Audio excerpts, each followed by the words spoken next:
he's off duty. Yeah.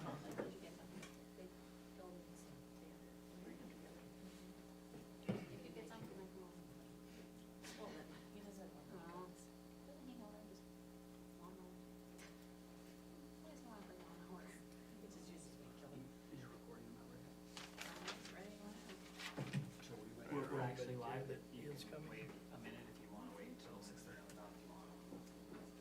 I think we're good. Yeah, we're going. Okay, we're good. We're good? Okay. All right, we'll start a hair early. We want to welcome everybody to the Kanab City Planning Commission meeting. What is today? The November 15th, 2022.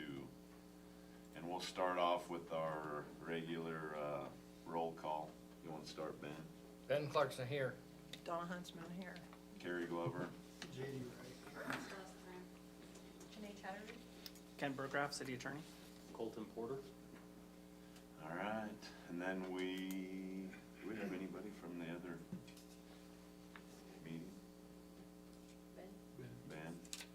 Yeah, I'm the only one. Yeah. All right. Okay, Oh. so can we do that now? Does it matter? Do we have to have a second from somebody from that meeting? No? No, it's just comfort level and Comfort voting on level. it, and like, if you've reviewed it, the minutes, that's probably what's just most important. Okay. Just wanted to double check. Okay, we'll do the approval of minutes from previous meeting. We'll kind of leave it up to you, Ben. I mean, I looked over it too. I didn't see anything. I listened to the recording because I wasn't able to be there, but everything seemed. Donna's got her highlighter on.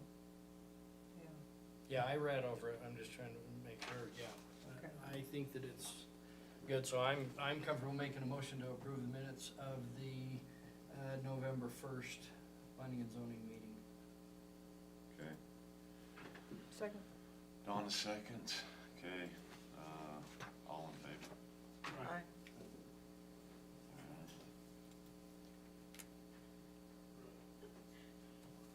All right. Okay.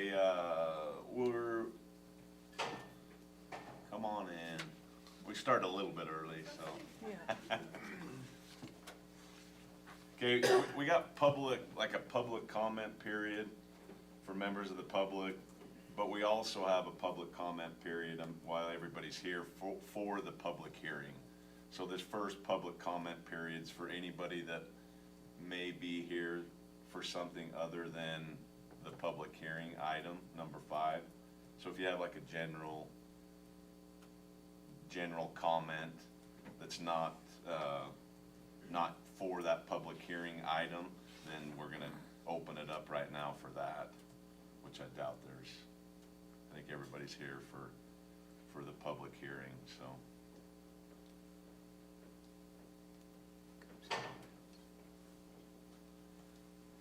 All right.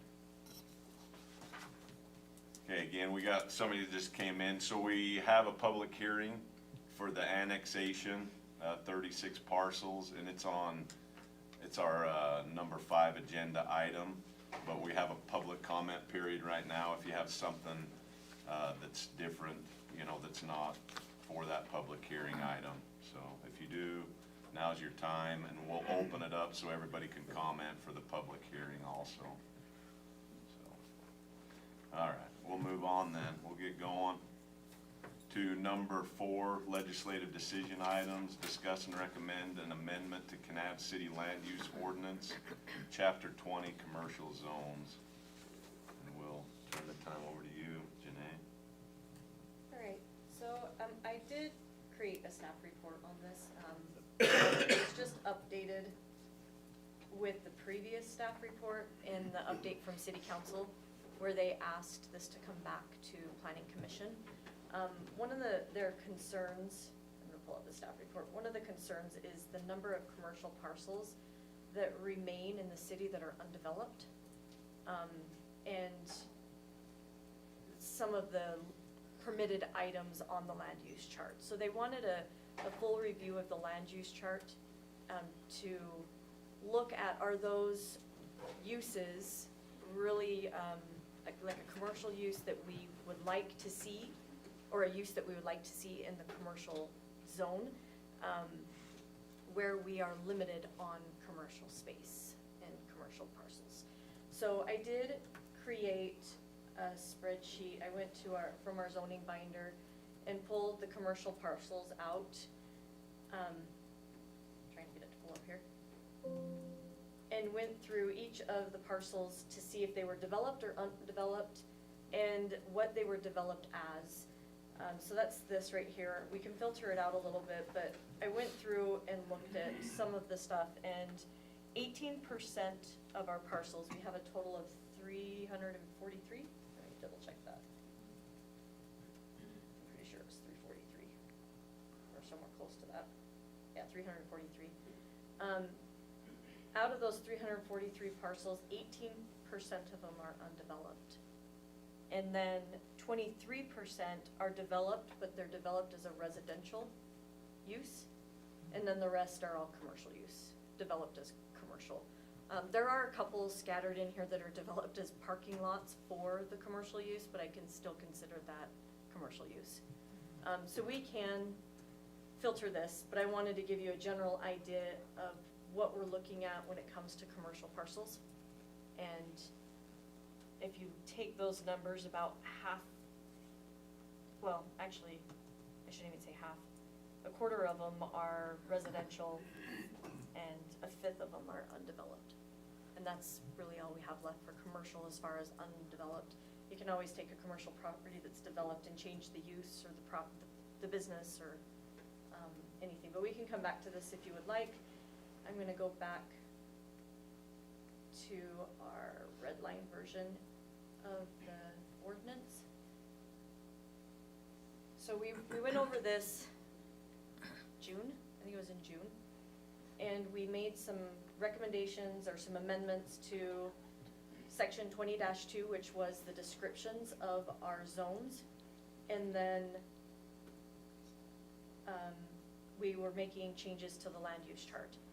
I've gone back through the land use chart and just took these definitions and the uses in that land use chart and made some comments on if, that maybe those should be permitted, conditional, removed. And that's based off of A, B, and C in section 20-2. With that, those changes, I did make another amendment on the ordinance down lower, and it was in regards to the mixed uses for commercial and residential. Currently, we only require that the main level be commercial if they're using it as residential as well. So, and that's in the C1 zone area, or basically access from a highway, which is typically our C1 area. So on the way the ordinance reads right now is the main floor has to be commercial use, and then you can have residential above it. And the amendments I made just says that anywhere in the commercial zones, the main level needs to be commercial, and residential can be above it, which is the mixed use definition. So Okay. that was an amendment that the staff has added to this. If I go to the land use chart, and this was sent to you yesterday, I think I sent this in an email. These are some of the changes that have been suggested. Some of them we've already discussed, like the changing, combining all the retail stores together instead of having them as separate categories in here. And then some of them, like this apartment right here, if you look at my note, it says combine this category with commercial residential mix for C1 and C2 based on the description of commercial zones in section 20-2. So if we go back to our definition or our descriptions of what those zones are in the ordinance, C1 and C2 describes that zone as being a mixed use. A work-live zone is C2. So such as retail, office, and mixed use, work, live. And then C1 says mixed residential, commercial. And you don't really have that, we don't have that in our C3 description as having residential in there. So that's where that comment comes from, just as a heads up.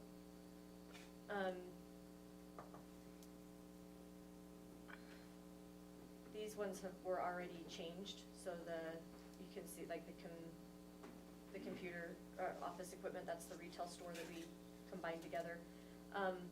Commercial residential mix, you'll see it's permitted in all zones, but it has that definition that if you're doing a commercial residential mix, your main level has to be commercial, and anything above that can be residential. If you guys would like that amendment, it can also be altered to what you would like. Another thing that was updated in here, we discussed breweries, brew pubs, wineries, distilleries, restaurants with alcohol licenses. And so this has been broken out, kind of based more off of the state guidelines. We discussed this before, you recommended it to city council. Now it's just showing it in the land use chart. So you can see the different restaurants, and then down under the additions to the land use chart down here, you'll see bar establishments. And that's more in line with the state guidelines. Their definition of a bar establishment may have food, but a restaurant has to have food. Breweries, large and small, they have a definition of when it becomes a large brewery and a small brewery. And even if you do kind of like a brew pub, because you are manufacturing it on your lot, it is considered a brewery in the state guidelines. So they do have small and large. Distilleries are the same, and then wineries down here. One thing I did notice that the state has is package agency, which we didn't have in our land use chart, and we have a package agency here in town. So our liquor store is a package agency. So those are some of the main changes, but the other thing I wanted to see if we could tackle was the food truck parks. Previously, we were going to bring this back to assign the zones at a later time. I have been researching food truck parks, or mobile food courts is another one. And I found, with my research, I found one city so far that has an ordinance. But there are multiple cities in Utah that have these food truck parks. I just couldn't really find an ordinance for some of them.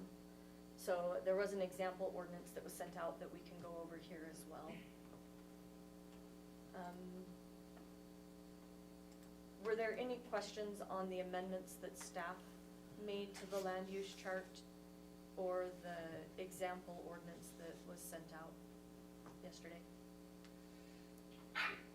Yes. And you've covered a lot, so I'm trying to digest it all. In the descriptions, they're pretty much what we talked about, so it's pretty close.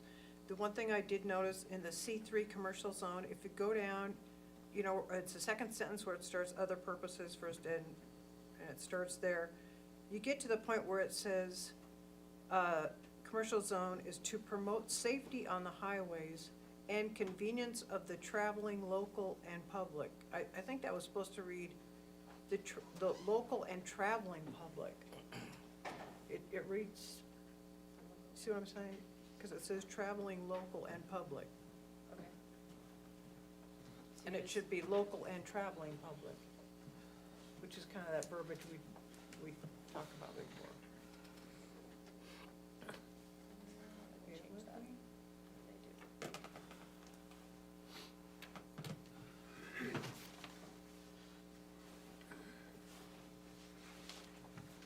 Okay.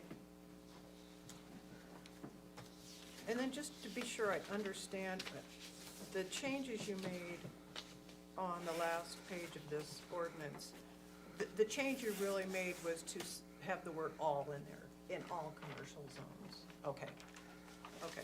And I mean, that could be a topic of discussion, because the C3 zone really doesn't talk about a mixed use, but a mixed use of residential, so you could change that to not mixed use is not allowed in C3. It doesn't meet the description, but I don't know that that's it has to meet the description either, so.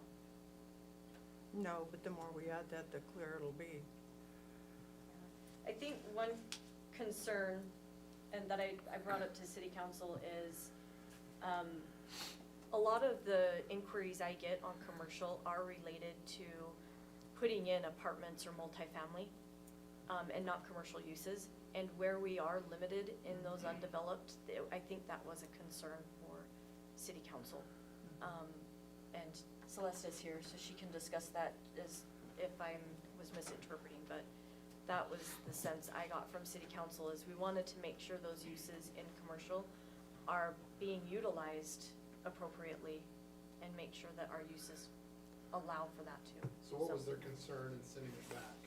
So thank you. One of the city council members had expressed feeling that there was a scarcity of buildable land. I wasn't one of them, but I did hear that expressed. And I just did the calculations, and it looks like there's almost 70 commercial lots undeveloped currently. That is 20% of 343. It's 68 undeveloped lots. No, there's 18% of undeveloped lots. Oh, I thought you said 20. No, there's 23 Okay, then maybe developed it's lots 63 as, they're, undeveloped. 23% are developed as residential. They're a residential home or a duplex or multifamily or apartments. 18% are undeveloped, and then the rest are developed as commercial. Okay, I think that's probably about 63, but I can check it. But maybe this points to another issue. I mean, it's kind of a domino effect. We really didn't have enough multiple families, so multiple families started putting it in commercial. Now we don't have enough commercial. So maybe it's a visit back with a map and say, you know, we don't have enough of both of those. And allowing the mixed use, the residential and commercial use on the commercial still provides a commercial use and also your residential. Multifamily usually is what we've been seeing in the commercial. Right. We've had, well, the apartments are one, the loft apartments is a site plan. We had another site plan that just wasn't acted on within the year, but that was right there by Subway. Same thing, commercial use, and it would have been apartments if they moved forward with the construction. And I've had multiple calls on properties that are for sale, and asking if they can put in duplexes or multifamily or apartments. I've also had multiple calls on the breweries, which was another thing that came up, was if they could do breweries in the city limits as well. So, Is that just recent? Because I think Those are- last time you said you Yeah. hadn't had any calls, so. I had one just about a week ago, another one. So yes, it's something common I'm getting.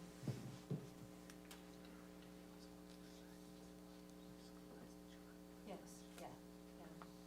So, Kent was just saying that the city council also just wanted you to scrutinize the chart to make sure, not just in residential, but just in general. There was, let me get to the land use chart. There was areas where, for instance, like the indoor, where was it? The indoor archery range, oh, that's not it. Gun range, it was not the archery range, it was the gun range. And like the amphitheater didn't quite make sense with the way we had that permitted. And I'm trying to find it, sorry. Right here. So shooting an archery range indoor, it was conditional, permitted, permitted, permitted. But the amphitheater is not permitted in C1, and then conditional use across the board. And I know there was some concern about the noise of an amphitheater, but the city council, one of the city council members said that the noise for an indoor gun range can be just as loud as an amphitheater. So the uses didn't quite make sense. And that was another thing they wanted scrutinized as well, so. Just to have some consistency, as well as making sure those uses meet our needs for commercial.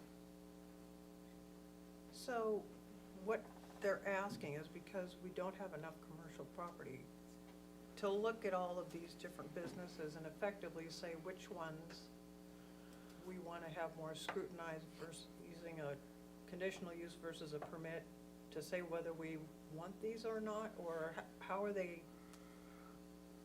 how's that connecting?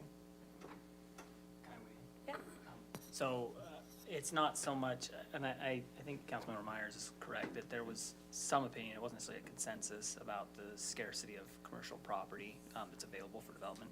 And some concern I expressed from staff about if it gets used primarily for residential, be it multifamily or otherwise, that we're kind of using up that scarcity. But that, again, I don't think that was necessarily a consensus as much as just something discussed. It was a consensus to bring it back. Yeah, but a consensus to Yeah. bring back, Yes. yes.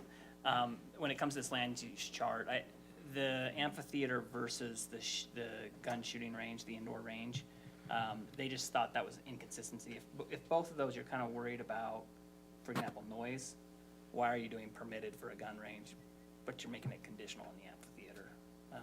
Because the indoor gun range is inside and amphitheater is outside. That was our thinking. Or an amphitheater might be running at 11 o'clock at night, and a gun range probably closes way before that. As I was looking through this, there was another one that, like, so we have, and we didn't look at this, there was no changes made to this, so this is currently what's allowed.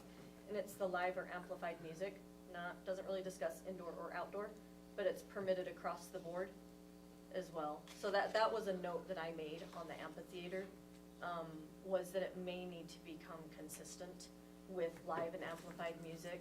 And it's, again, it's not that it was put as conditional, it was a consistency between other possible noisy businesses, that just wasn't consistent.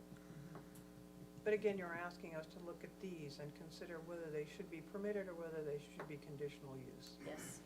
And I I- just For wanted some scrutiny consistency over it. purposes, and also because, again, it kind of gets back to, based on minimal property, is this something we want to make easy to just permit through, or it's got to be conditional use? Well, so a conditional use is still permitted, it just Right. means that you can put conditions on it. Exactly, but it So, makes it, you yes. know, it's a few more steps in there, and it requires more review by staff. Okay. So you're not looking for us to, I mean, you're wanting us to take some time, or are you wanting it sent back to them after this meeting? Some discussion on it, or direction on how you would like some of those amendments to look. Again, staff just I just took a stab at it based off of some of the descriptions. Yeah. And off of some of the calls I've gotten, actually, I just looked at another, mobile vendors, another call I received lately. If you could have a mobile vendor, not a food vendor, would be more, in this particular case, it was adopting, like, pet adoption for mobile vending. But I got to thinking about it, and I was like, the books and stuff like that are mobile vendors. They now have CT and MRIs that are mobile vendors, blood draws that are mobile vendors, so I So, did that am I as well. reading it correctly, that under mobile vendors and amphitheaters right now, neither are allowed permitted or a conditional use permit in C1? They're not on the land use chart currently in our ordinance at all. This section right here that I'm showing are additions to the land use chart, so none of these are currently on our land use chart for commercial zones. Well, I think that if we have mobile vendors, whether it's a blood drive or a bookmobile, it would be in the C1 zone. And an amphitheater, I understand if that's just such a wide spectrum of how big it could be.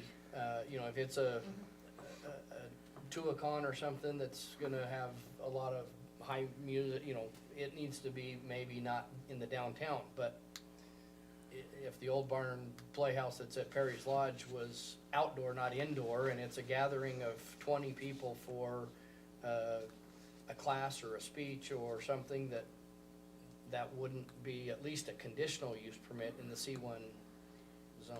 Well, so one of the reasons that amphitheater, when we discussed this, before there were not any recommendations on the use on this, when we first discussed this, and I mentioned that the amphitheater, the original plan for the Kanab Center was to have an amphitheater back behind here, and it is in the C1 zone.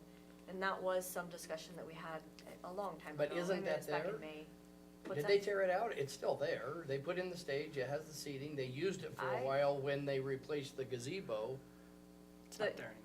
Yeah, I'm not. So the sure. terrace is gone, but there's still that outdoor place for Stage. stage, thank you, for the, at the Kanab Center right here.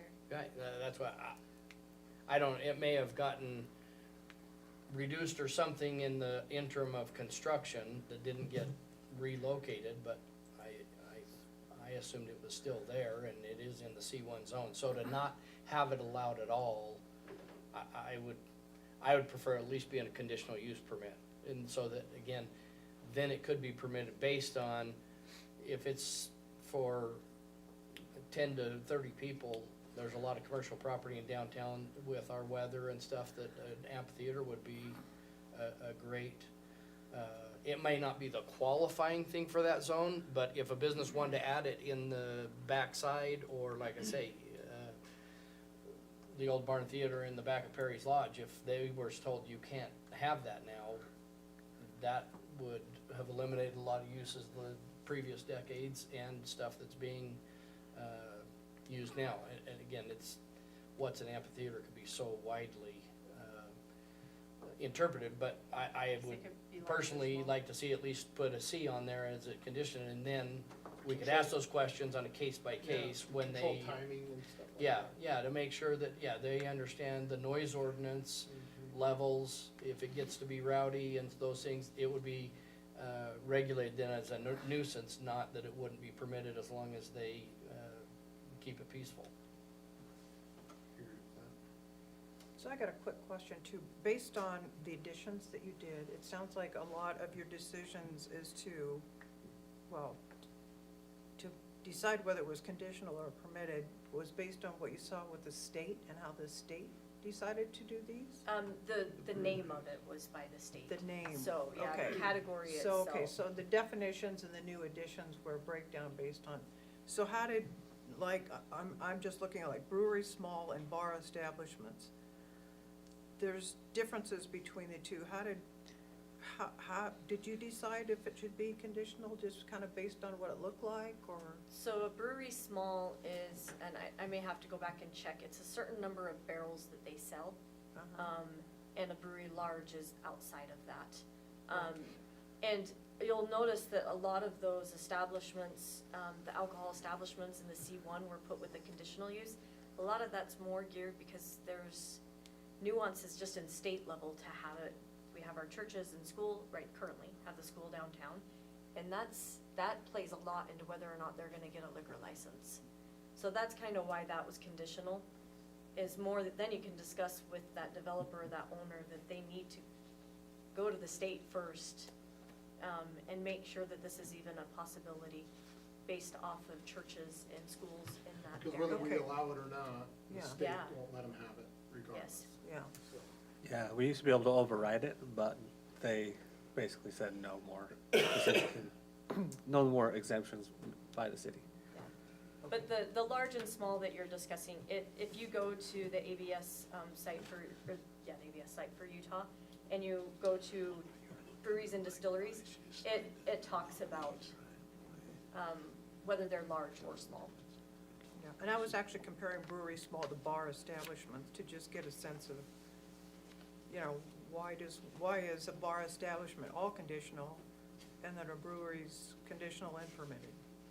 That, you know, I was just trying to understand the logic behind it. So bar establishments, a lot looser, not necessarily in regards to how the state licenses it, but they don't have to serve food. It has to be available for them, Right, but they don't have to serve food. okay, And there were just some different rules around it. That's why I just put it as conditional for a bar establishment.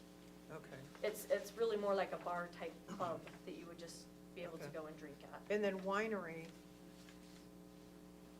there's no designation, so. I so, didn't know you on it's Just those. kinda, Because the distillery and the winery, oh, I do have conditional, I think I meant to put conditional on the distillery.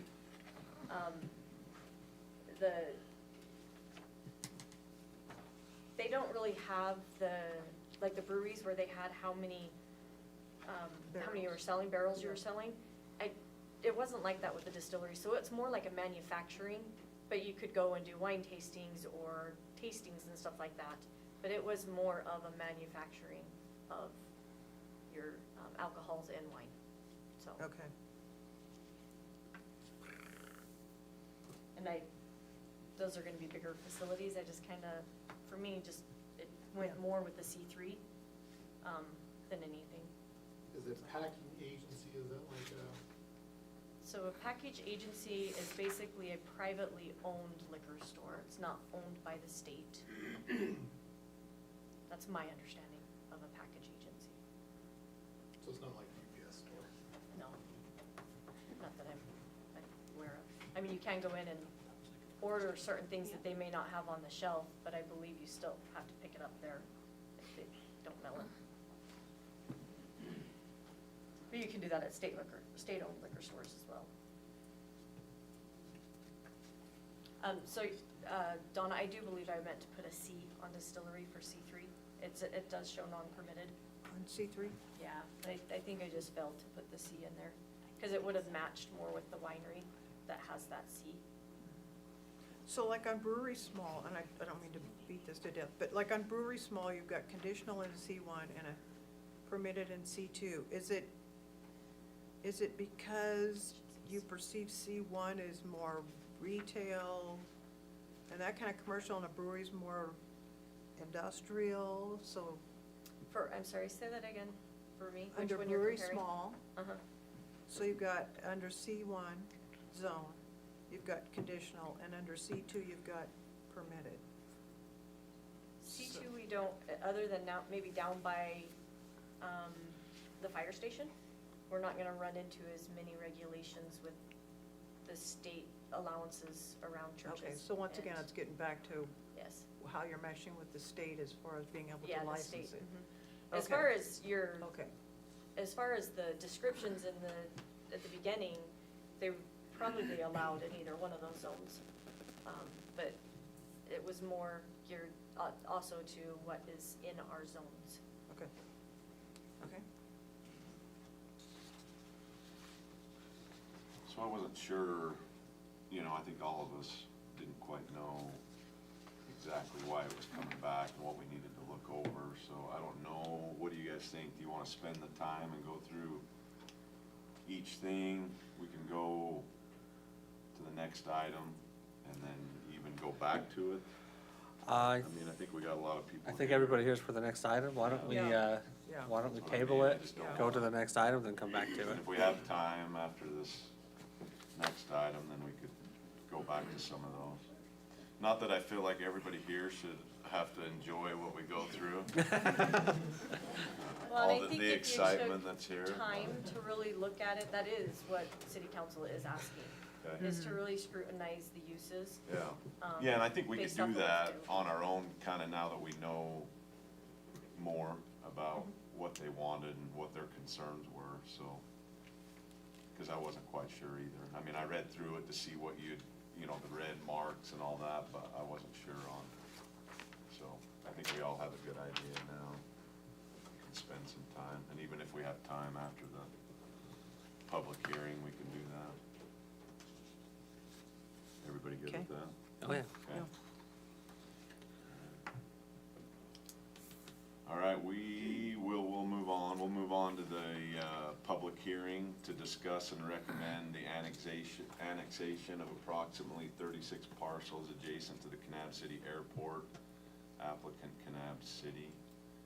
And, Chair, can I take a minute? yep, I'm gonna declare conflict in this case. I've got some family members that are present that are here regarding that. I will not be engaging in discussion or voting.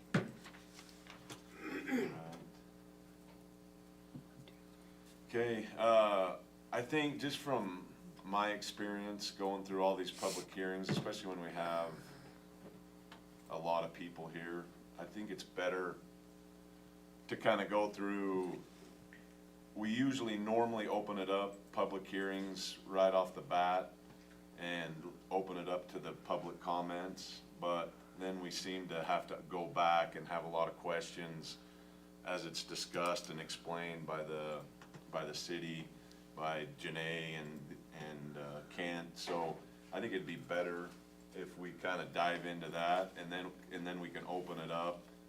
Then you guys will kind of get a better understanding of everything that's happening and all the, all that they have to explain. about this public hearing item, then we'll open it up and give everybody time.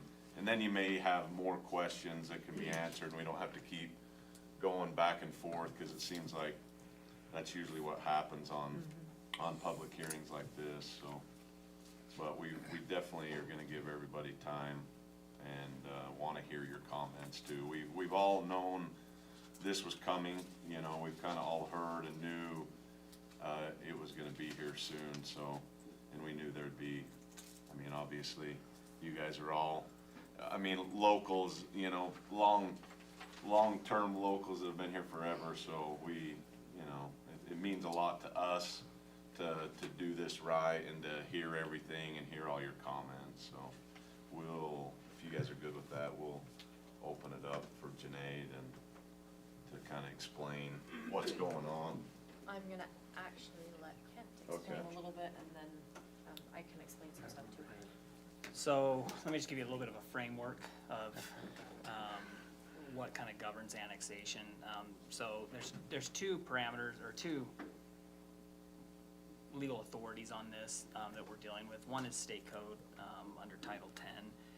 The other is we, as a city, have adopted an annexation policy, which is actually required by state code to even do annexations. That was adopted many years back, along with a map to go with it, which is also required.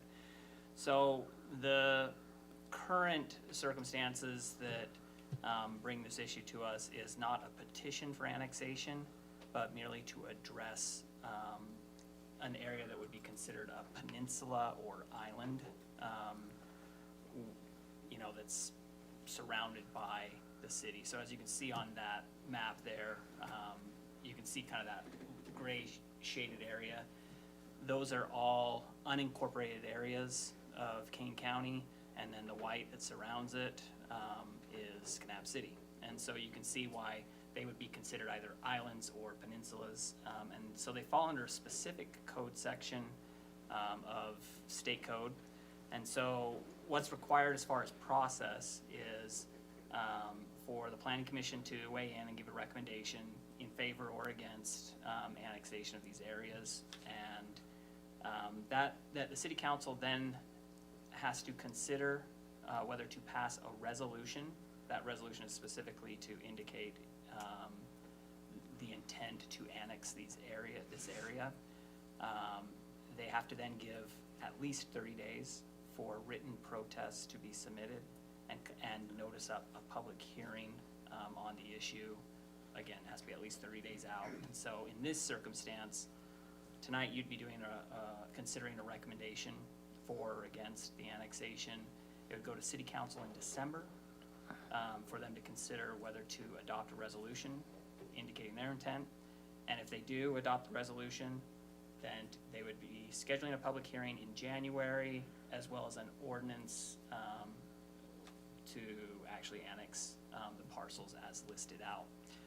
Just as kind of some of the reasons, this has been on the city's to-do list. It's something that the prior city manager had put on my list to work on to push forward. But we've now has something a little more pressing that has actually made it, it's risen up on the priority list, and that's that we actually have a property owner of 3 substantial parcels in this peninsula area that is going to submit a petition if we don't at least consider the annexation on our own. The reason we'd prefer to consider it, at least as staff, on our own, is because it removes a whole lot of steps and process that, because of the nature of this proposed annexation, really are somewhat unnecessary. But if a petition comes in, they're required by law. So that's why it's coming through the process the way it is. In addition to state code, which kind of dictates some of that stuff I just explained, I mentioned that the city has an annexation policy, which Janae will at some point pull up. And it, as required by state code, it actually outlines some criteria that should be at least considered when deciding whether to annex land into city limits. If you end up having questions about further about kind of the framework or law related to it, then we can get into it. But I'll let Janae jump in and, unless you have something else you want me to explain. No, I don't think so. So, also in addition to what Kent said, we would be considering, the potential zoning designations. As staff, we plan to look at the parcels that are, these 36 parcels, what they're currently being used as, what the county currently has them zoned as, and also getting feedback or recommendations from the property owners. We'll try to reach out to all of them and discuss that with them. So that was something else as part of the process that we will be working on and working through. So as Kent mentioned, we do have the plan ordinance. We also have the annexation plan map. So this is something that has to be sent to the state, and we would like civil science to kind of clean this up a little bit, but this is what we have now. But it talks about our future annexation areas. I know Mike discussed this previously with some of you, but we do have new commissioners since then too. But this is our, I'm gonna see if I can rotate it, because I'm pretty sure it's not rotated right here. This area is what can be annexed into the city as future annexation area. So you can see, just like, here's the main downtown area of Kanab. We've got the airport, which is the area that we're looking at now. But you can see as the future annexation, it does go out past Johnson. Sorry, I'm just trying to find it right here. But it goes out past the Johnson Canyon Road, and it goes up all the way, I think it's all the way to the way station. There's the gravel pit. So that's, right now, what has been reported with the state as a possibilities for Kanab annexation, future annexation. So that's one part of our ordinance. And that's this expansion area map that I was just discussing. So this ordinance was last adopted in 2006. So some of these population numbers may not be correct. They need to be updated. So as you know, with our census, we are actually above this amount here. So just kind of keep that in mind. I'm not real sure what else we need to go over on this, though. I would make you aware that Criteria. the criteria here is gonna be kind of the important stuff that gets evaluated. And we can go through them one by one. The city council will obviously do an analysis on this as well. If there are protests that come in, that will also be part of the kind of analysis or consideration the city council may take into effect when they're making a decision. You wanna talk about city services, or do you want me to? Oh, go in now? yes, sorry. One of the other area, or with this particular area, is the city offers services to some of these parcels. Fire and police services are pretty much called out on those parcels. Some of them, we are getting more information on how many and which parcels are actually connected to city water. And there is a road behind the airport that is maintained to access some of those parcels. So we're still gathering some of the services information from our different department heads. But that is another area of annexation, is if the city is providing services to those parcels.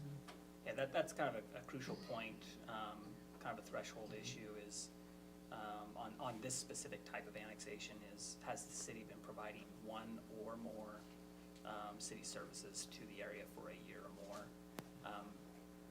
Both the fire chief and the police chief have said, certified yes. Definitely fire always responds to those areas. They don't delineate between what's incorporated versus unincorporated. And the police also respond.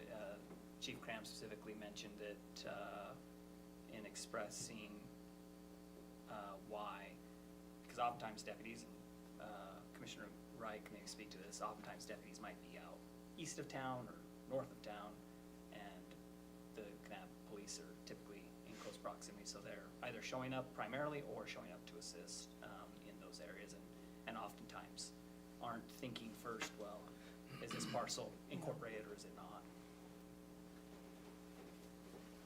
So the development of services is covered right here, so under the section 4. Just gonna go down through this a little bit more. Interests developed in environmental and land use issues. None of those come into play too much. Where can we find this document? This is, I'll send it out to you guys. Okay. It is on our website though, but I may be able to just send it out a lot quicker. Actually, I Okay. can send it out Thanks. right now. I'll do it in a minute, but yes, I'll get that out to you. It's under, in the website, under the ordinances. or It's under the documents. administrative section of the Mm. documents. Documents, under administrative, yeah. But the map is also included in there. I have it as a separate document, but it is included in the okay. policy itself. Would it be helpful, because you may or may not have reviewed the policy, would it be helpful to just go down the list of the criteria that's considered? Sure. Yeah, Put it back up here to that. I mean, there's only what? 11. 11, yeah. Yeah.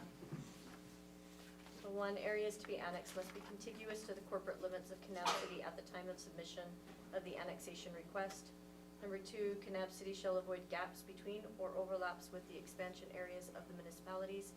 Number 3, proposed annexations will not be approved if they create an island or peninsula of the unincorporated area.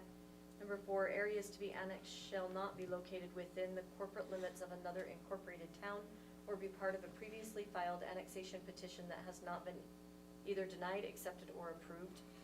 Number 5, when feasible, the city favors annexation along boundaries of water and sewer improvements, special service districts, or other taxing entities.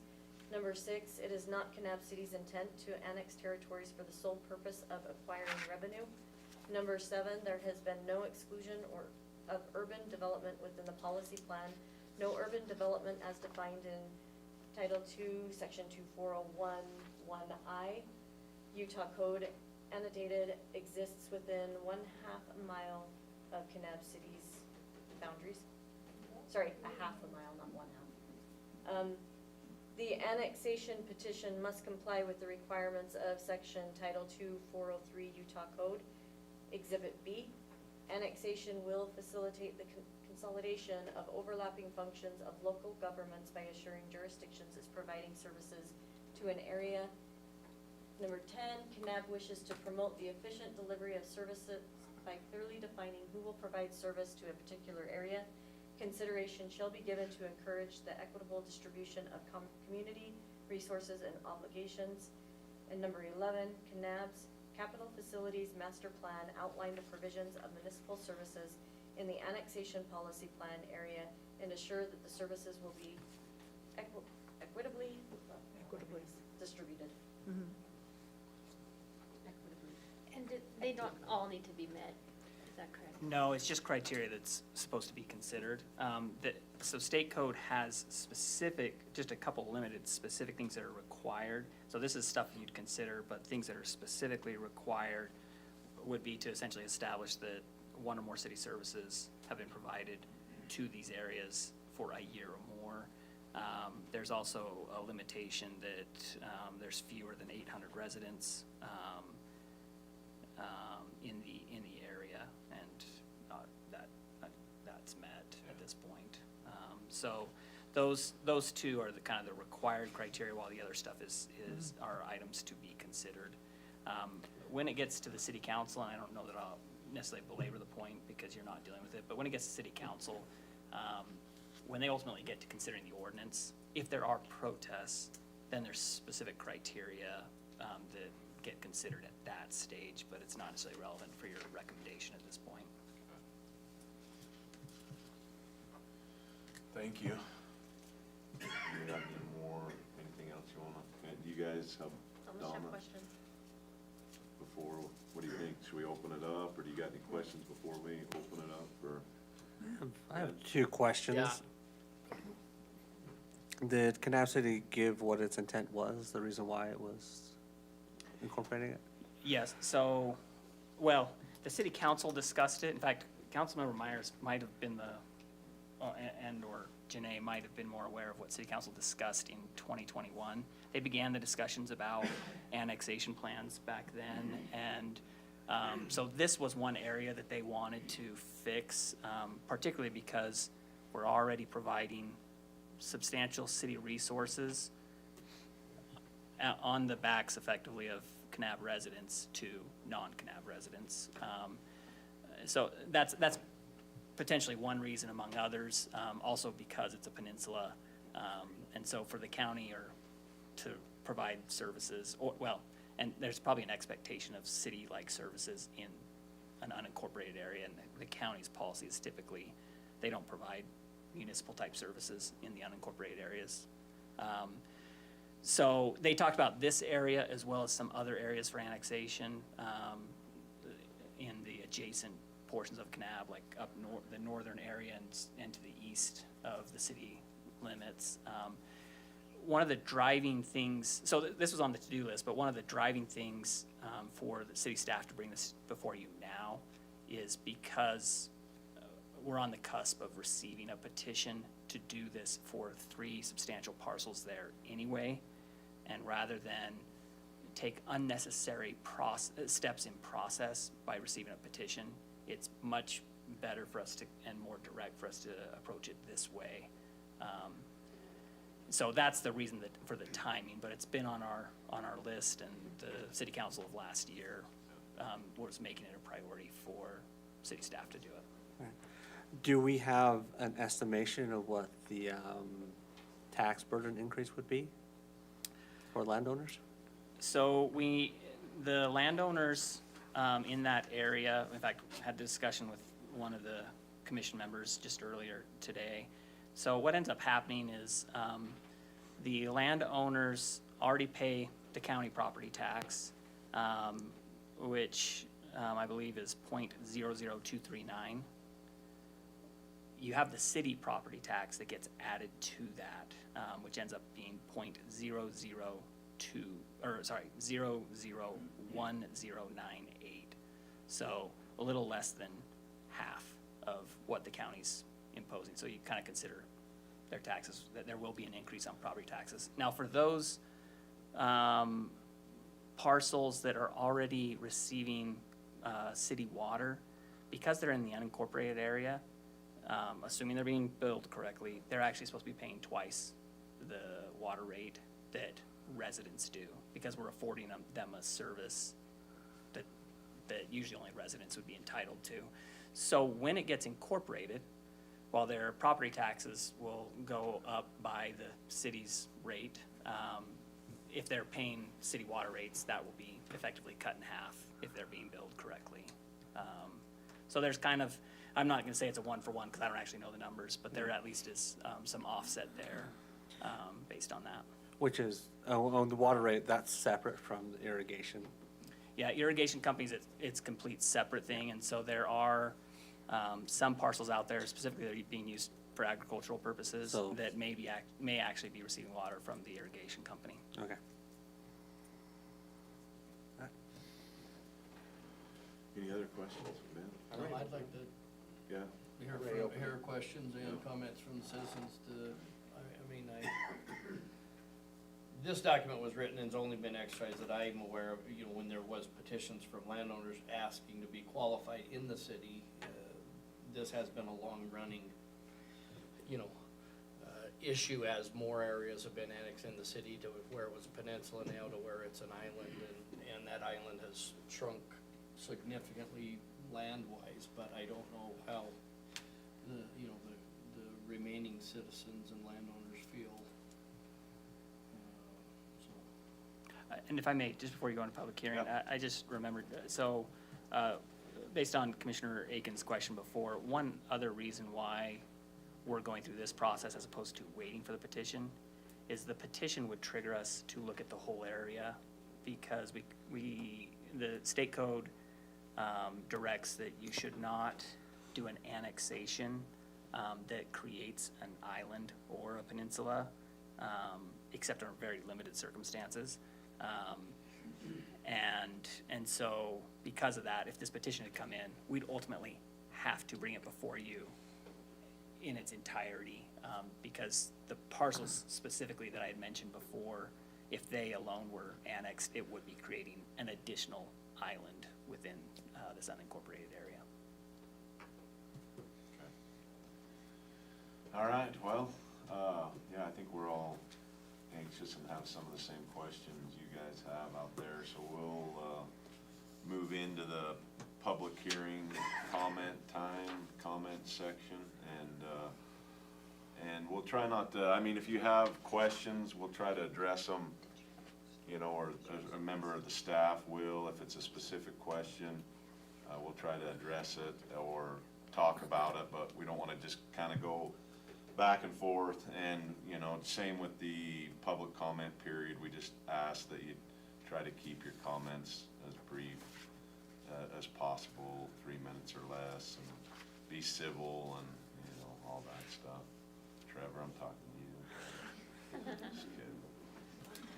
Just kidding. No, but yeah, we'll turn the time over to you guys to, and if we would, I know it's kind of goofy and some of you have a loud voice like myself and don't need a mic, but for the recording purposes, we ask that you come up, and, because it's all, you know, on Facebook Live or whatever, and so we can get your name and it's all recorded in the agenda, so we'll turn the time over to you, whoever wants to. Did we already make a motion? What's that? You don't have to make a motion, Oh. you can just go into public hearing. Oh, fantastic. You can if you want. No, I mean, We've been doing it this way for a while, so yeah, we've changed stuff around a little bit, but I'm good with whatever, so. Okay, yeah. I don't have a very loud voice. Yeah, give us your name. Jill Brown. All right, Jill. Worth and I have a commercial partial on the highway, and I would like to know how that's gonna be affected. We wanna keep it commercial, we don't wanna change it, so, I just wanna find out how it's gonna affect it. And I think that's kind of what Janae was talking about when she brought that up, because I think we were all, because when we've already incorporated that section out by the jail, right? That's the first one we did, annexed in. Wasn't that, didn't we do an annexation and assign a zone out there, or no? Since I've been here at the city, the No. only one that we did, Sitla was, oh, I know what you're talking about, the The Sitla Sitla one. property. It was annexed in years ago, but a zone assignment was Oh, never okay. done, so we brought it back. Because I knew to we zone assigned a assignment. zone to it, Yeah, so. that's right, yes. Okay, all right. Yeah, so that's kind of what we wanted to know too, because I mean, I think we were unsure, but Janae kind of explained that, how you want to say that again? So when we annex parcels in, there's a zone assignment or zone designation that happens. Planning Commission recommends that designation to City Council, but we will reach out to property owners to find out what their current use is, what it's currently being zoned as, and what you would like it to be zoned as. And then we discuss that, and Planning Commission makes that recommendation to City Council. So does that mean you can change it if you want to, They basically? They would most likely take in consideration to what you are doing there, but the zone designation does happen with that. What if we're not doing anything there and we wanna keep it commercial? What does that mean? I think that's what she's saying. I don't think any of us are wanting to change, you know, what you have, you know what I mean? Just wanna make sure. Yeah. And, with that aside, I wanna know if we're gonna still keep everything agricultural down there. Because we have, right at the moment, we have 100 head of calves in our corrals. And I don't want somebody across the highway to bitch because they're making noise. Yeah. Or the smell, or whatever. So, that's what I wanna know too. We're not the only ones that have chickens, roosters. I know in the city you can't have a rooster. But if we're annexing to the city, does that mean we have to get rid of our roosters? You know, there's a lot of agricultural things that we need to consider also. So thank you. Thank you. Thank you. Just to talk about that, so Yeah. there is some other, the general plan does come into play with the zoning. But when you're annexing in a parcel, if their use has been allowed to have those type of uses, they are grandfathered in when you're annexing in. If you stop those uses for a year, then you have to come into the city's ordinances. Can I just mention one thing as well? Not, but for general information, because we just passed, and the city did pass the animal ordinance, or is it still pending city council approval? It's still pending. Okay, but just for, because we just recently reviewed the animal use ordinance in the city and actually relaxed it to allow people to have small animals like goats and sheep in lots that were smaller, down to a half acre. And I think from my understanding, it would just be a matter of converting zones somewhat from, because the county doesn't call them the same thing as the city, but those that are 2 and 5 acre residential agriculture, then those kind of uses are permitted. And we did put language in this last one that, you know, even when livestock number stuff, when they're feeding in the winter or weaning time, they bring in the whole herd in those areas that are over an acre and that would be allowed to that. You know, we did clarify that and expand some of the language in, you know, the right to farm language to protect those that standard good husbandry of farming are not considered a nuisance. If the neighbor develops and puts in a subdivision, then listening to the Baylor clink at 3 o'clock in the morning and some of those type things are things that should be expected and have always been there and have the right to remain there functioning. I know Chris was working on that. So that, yeah, we've been working on it for about a year. The Planning Commission, and so I'd just encourage you maybe to get that and read it. The Planning Commission has made a recommendation and finalized that. The City Council is now reviewing it to, on this specifically on the animal ordinance. The City Council, because we worked on it for almost 4 or 5 years, a couple of years here, and then Celeste and Scott and Chris that were on Planning Commission before that are now councilmen, they did just pass the general plan, Yes. and that also has some expanded language in there in the right to farm and some of those protections. So there was 2 different things being discussed with city council. The general plan passed with the right to farm verbiage in it. The farming, the domestic farm animal ordinance, they have made some recommendations that we will be adjusting, and then it's going back through so they can review those. But they were actually even more favorable or more lenient than what planning commission recommended. So- Okay. I think you're gonna like it. Yeah. Well, I hope you guys know that we've been working hard on that, like we're, you know, behind you guys in the right to farm, and, you know, like we've experienced that. I worked down in St. George where I seen that, you know, that battle where commercial hot plants, you know, and then they allow subdivisions, and then they shut down the, you know, the hot plants and the concrete plants because all the people start complaining, and that isn't what we want here either. You know, that's not what we're going for, so. Yeah, as far as your commercial goes, we were just looking at those charts that you just saw, and you'd probably be in C2 or C3. And if this does pass, then you'll get a letter, and you can see which one you want. And maybe we should clarify process-wise, while zoning may be a concern of the parcels being annexed and whether they decide they want to file a protest or not, it actually will be a separate issue that will run parallel to the annexation, but it'll be a separate issue that gets brought up, so there'll be another public hearing where property owners can come in and give input on the zoning decision. Perfect. Yeah, that's good to know too. All right. Okay, well, anybody else? Come on up. Any other questions and comments?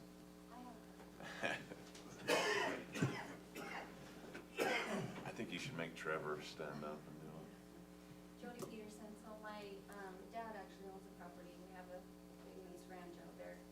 So a couple questions I had were, Ben, you said something about when someone annexes, usually it's they come and ask for it, is that right? That's the historically, Historically, yes. that's what's happened, but this is more of like a force, correct? I don't know if it's It's forced. It logical. got brought up like he said. I think he Yeah. described It's it just pretty logical. well, why they're Right. trying to save it being a forced thing, being the annexation forced in by doing it this way, but, Right, they're doing it this way is because a developer, correct. big guns, wants to come in and change the Kanab, like Yeah. historically has been allowed. So that, to me, is frustrating. And then, But it was brought up way before that developer bought that property, just so you know, it was brought up to be 25 annexed years ago. long before, you know.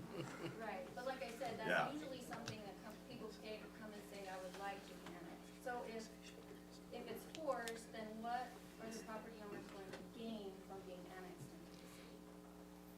Besides higher taxes and rezoning. Well, it could be the same zoning, might not be new. But Yeah. if your zoning is changed, your tax bracket will change. So if you decide and the city council decide that this agricultural use is not permitted anymore and now it's residential because it has a house on it, the taxes are gonna go from $2 to thousands of dollars, right? Yeah, I mean, I don't think it quite works like that, but yeah. But yeah, but if the zoning is changed, then your Yeah. tax assessment. I just want to clarify one thing, to my understanding, and not to, but I think it's helpful to answer some questions. I've been in these where citizens just voice concerns, ask Yeah, questions, right. they leave with nothing, so Yeah. I hate to, Yeah. if we do know, because my understanding, at least the real estate law, and Mr. Burgraff, maybe you can, but under the agricultural exemption of greenbelt status, as far as your property tax, whether it's in the county or in the city, I own properties in Kanab City that's on greenbelt where your productive ground is a fraction of what its fair market value would not be affected either way if this was to progress or not. That's one thing that, doesn't matter if it's zoned commercial or agriculture, if it's being used and it has qualified with the county assessor as greenbelt exemption, that would stay in place. This would not trigger or kick that out. And that's correct. Greenbelt tends to be a taxation issue. You could rezone parcels to whatever zone, but if it's a permitted use or a grandfathered use that continues on, that qualifies for the greenbelt designation, that's a taxation issue, not so much a zoning issue. So then, like if we have a road that they've been maintaining because they're in the county, does that mean the city's gonna maintain the road? If it's annexed into the city? If it's dedicated to the city and accepted by the city, yes. So If no. it's not dedicated to the city, then no. And so usually what ends up happening is, as development progresses, that's when city services expand in an area. And so oftentimes it's on the developer's dime. When city services are expanded, the developer pays for the installation, but then the city kicks in and in perpetuity maintains those services. But I'm talking about like, But if you're just keeping it as is and you're not developing, that's what he's saying, then, you know, that's not gonna There's no- change. Showing what road you're talking I'm about. talking about Randy's road. It's right on the northwest side of the airport That's been runway. city for 3 or 4 years. Oh, now. so, City road okay, that's been there forever. and I can speak to that, because we did actually talk with the Public Works Director about this. It's been something that the city has been maintaining. It benefits property owners. Now, whether it's to a quality that you're happy with is another thing, but I hope it is. But the Public Works Director explained that that has been a road that they've been maintaining.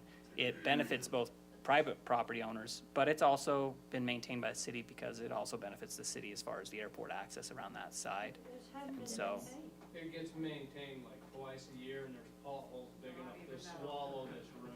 You gotta drive down Yeah. there. So, but it's not currently, it's not currently what we'd consider a dedicated city road that's up to a city standard. But as development moves forward, at some point, it likely would be brought up to that city standard. It was actually explained that it's city property, it's not even a dedicated road. Yeah. Just in closing, I just wanted to point out that if you go from county to city, you adopt all the new ordinances, which means they're telling you what you can and can't do. So that would be a frustration. Thanks, Jody. All right, next one.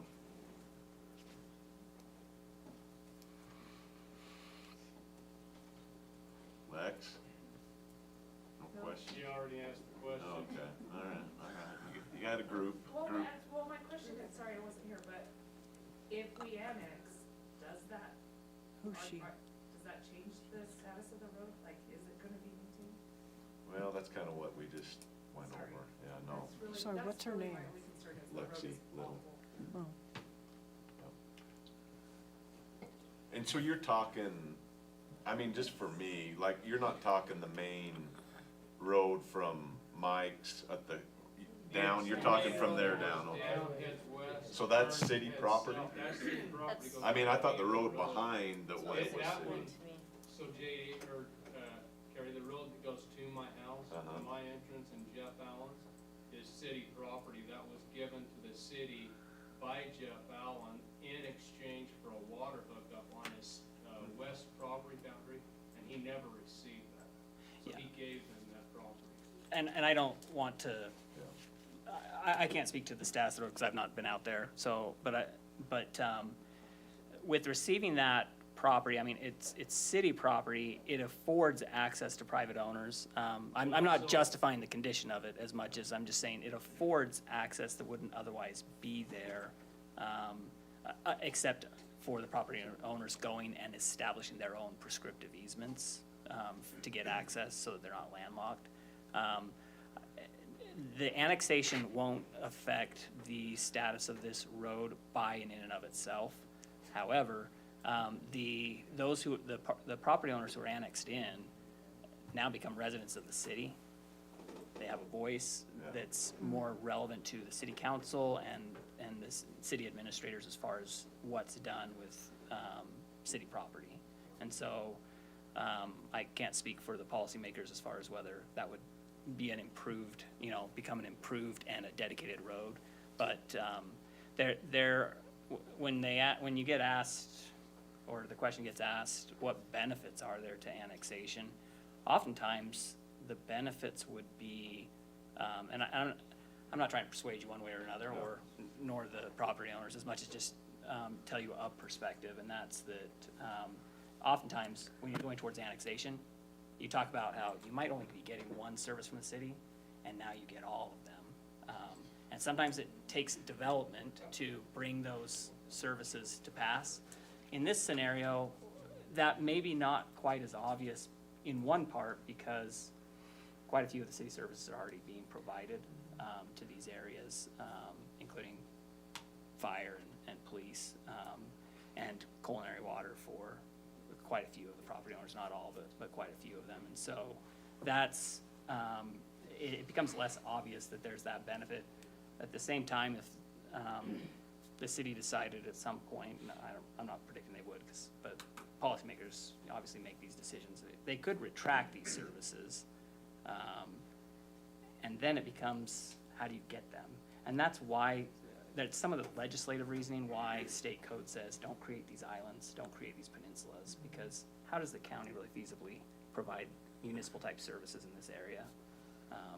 It becomes somewhat untenable cost-wise. And we understand, like, your guys' property, like the Mesas, and yours is unique to Randy Little's too. Like, we understand that, you know what I mean? Like, the services that you're getting down there are obviously different than what other property owners might be getting too. So, I mean, just so you know, we understand that too. Like, when he talks about services and stuff, like your farm down there is unique to, most of the other residents up in that end of town. So, I mean, that section, so, I mean, we get it. We know, for you, it probably makes less sense than for other people too, so. But at the same time, I mean, from my experience being here, I mean, obviously, the city isn't gonna dump a bunch of money onto that road and maintaining the road when it's an unincorporated area. You know, I have a hard time believing that, you know, when it becomes incorporated, that they're gonna leave it as is and not, you know, like you said, you have a voice also, which, you know, like the squeaky wheel gets the grease, like we've seen that. Like, I have a hard time believing that that's gonna continue that way too, so. And I'm not, you know, trying to sway you one way or another. I'm just saying from my experience being on the planning and zoning and, you know, I just, yeah, just kind of my 2 cents on all of that too. But, yeah, we keep going. I know Mike was, Jamie, stand up. Are you sure? My question was just, I guess if it is annexed, then any building would have impact fees just like in the city? I believe so, Ken. Say Janae. who her And name is. the impact fees are directly related to city services. That's, and by law, the city can only impose impact fees related to city infrastructure that is actually impacted by the development. And so currently, if someone wanted to develop, like, put a home or a business out there,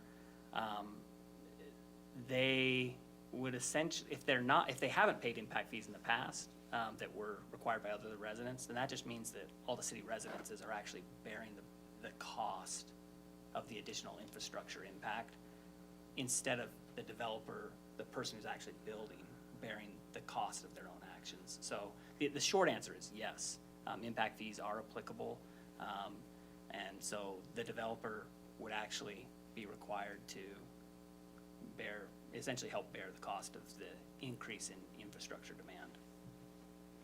And I mean, I think as business owners, because we've gone over it, and I didn't know before I came on here also, like, you get concerned about the ordinances, the city's ordinances with signs, like, are my signs, am I gonna have to update them? But I think Janae kind of talked about that, how those things, you know, if it is, you know, annexed in, would be part of the, you know, kind of grandfathered in. Just like we have a lot of them, existing ones that, you know, are grandfathered in until they make different changes, and then it requires later on, if you make, you know, large enough changes, I can't remember all that, but yeah, then you're required to make updates, so.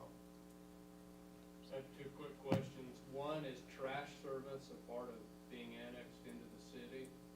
And to the property owners that do not have water, you said the water was a part of being annexed into the city. So those properties that do not have water, what's the time frame of getting the water once you're annexed?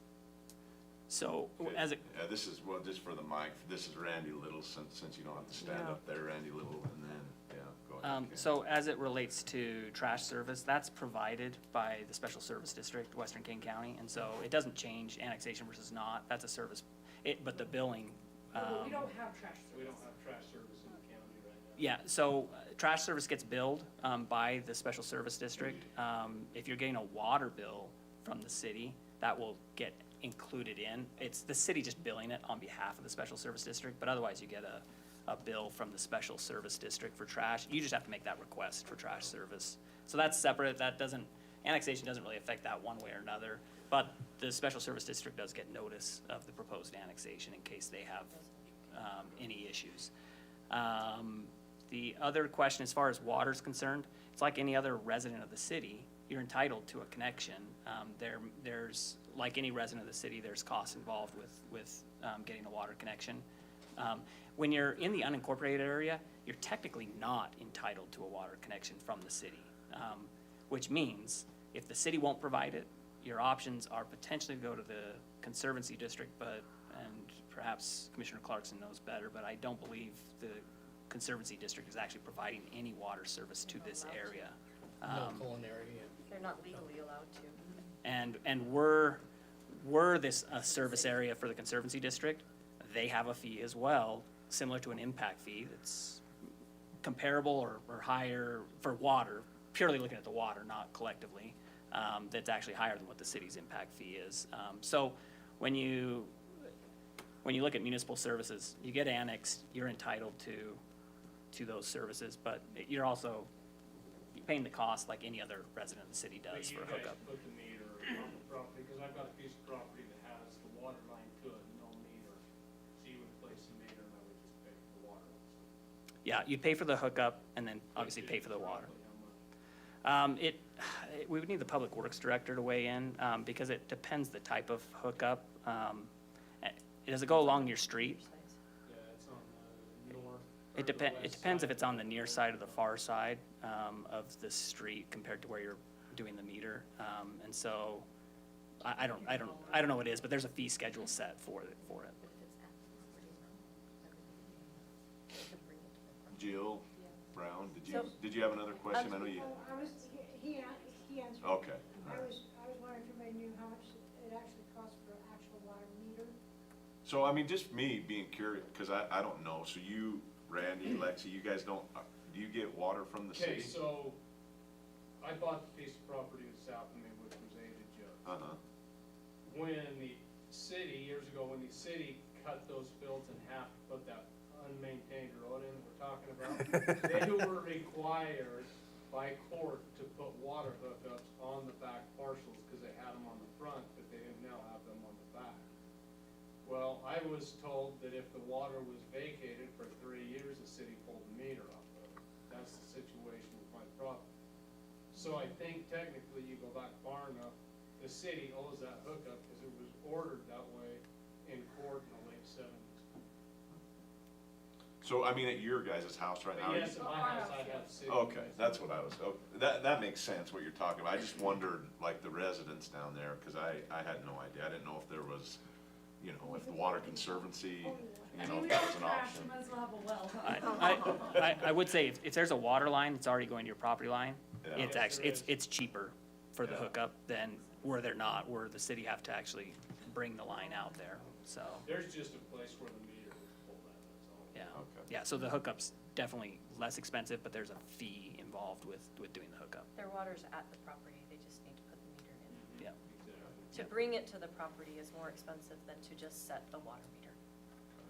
And see, when I inquired about Clint's property, they were gonna put the meter all the way down, 1,000 feet down at the end of his property, and then we had to run the water line all the way up to the shop. That would be correct. They put it at the property line, not on the property, because the city can't maintain their main lines on personal property. It's a liability to the city. So we can only place it at the front of the property, And it was gonna cost us, so. Yeah, because we can't install water lines on personal property. Bob, did you? Bob Johnson? Yeah, Bob Johnson, clarification on the water hookup. So if you annex, then my property is down next to the creek, and it's approximately a quarter mile, possibly, from the gravel road. So I would still be able to obtain city water, but the cost would be more because of the length of the connection to my property, right? Is that what you're saying? Is there no existing water lines? There's no existing down that road? But like, I mean, I know they run them down the easements or whatever, but I didn't know if there was one. So the way it normally would work is that usually the developer or the person requesting the service is paying for the infrastructure to go in, but then thereafter, it's the city that would maintain, upkeep, and provide the service, obviously. And so yeah, there may be an additional cost as to compared to somebody who already has the water line right at their property line. Which, But this would be no different than, I mean, you don't have water right now. It'd be no different whether you were county or city really, I guess, at that point. But I guess you're just kinda curious of what the cost would be if you decided to get water. No, I want Culinary. water, on, culinary water, and Yeah. I'd love to have it down there. I just want to make sure I can get it. Okay. Yes. Yeah, the answer is yes. Yes, okay. So I think to answer that question, what the city has done, again, I'm voicing support for it, is the city, overall, the city and the county, the same thing. They are not set up to install or build roads or water lines or anything. Their tax and, road funds back from the state are based on maintenance. So if it's a dirt road, it gets maintained as a dirt road. If it's a gravel road, if it's paved, usually put in by a developer or something, then the city would maintain that, you know, paved status. And so, on some of the water lines, that don't exist, usually it's kind of a co-op between 2 or 3 property owners that do want it, or if it's only one property owner is, you know, estimating, you know, what it would take to trench and put in what they want, and then the city has the option, I believe and understand, is to calculate the cost difference between, if you say, look, I only need a 1-inch water line for 1-inch meter or whatever, then the city has at times paid the difference to put in an 8-inch water line, you know, to make it so that 7 different owners don't put 7-inch, 1-inch lines down that road to, you know, put that infrastructure in, unless there's a subdivision or something, you know, that would put that in. And then you would be able just to pay the standard connection and hook into it, but the infrastructure would be there so that as other neighbors possibly would put in, you know, a home or need water in their field, a culinary connection, then they would just pay the standard, you know, connection, and it would be there available. Does that make sense? Yeah, I mean, it can be, there's a few more options than maybe the way you've described it. So there's potential pioneering agreements that the city can enter into in that type of scenario where someone's putting in a sewer or water line that bypasses a bunch of undeveloped properties.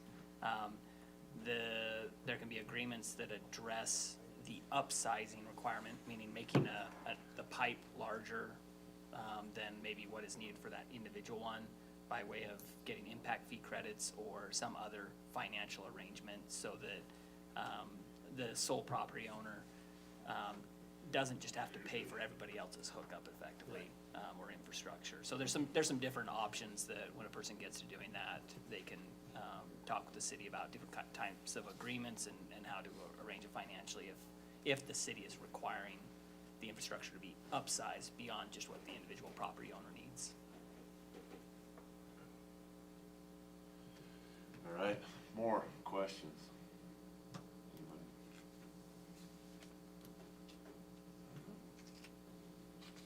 Okay, how about commission members? Ben? Hey? And you got any questions? Ben Clarkson, anybody have any other?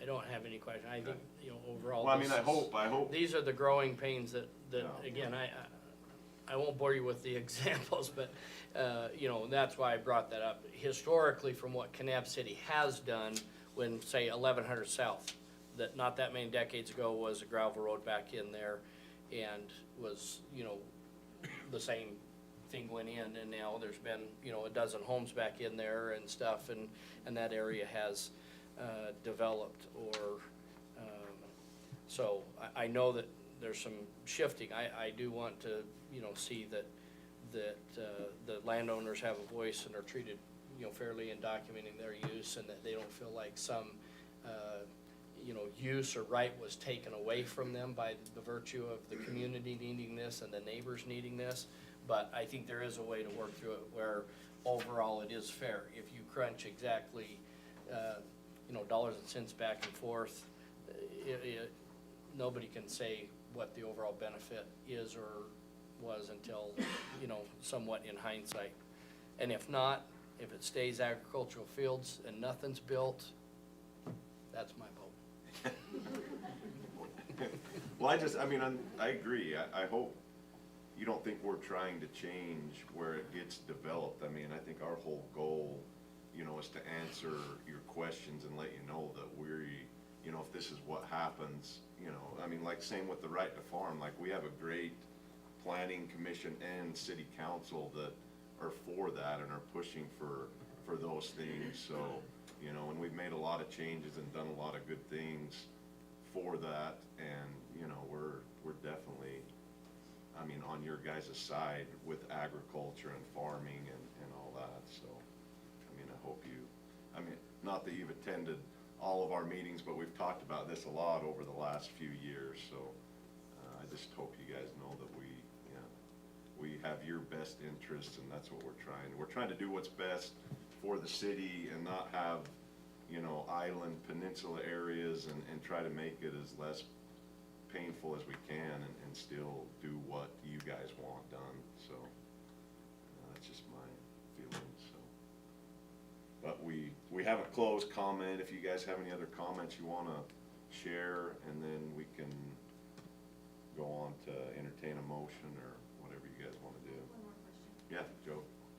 So if it's annexed and all of the agricultural uses and they sell, does it make it easier for them to develop in the future? If it's annexed in versus if it was county?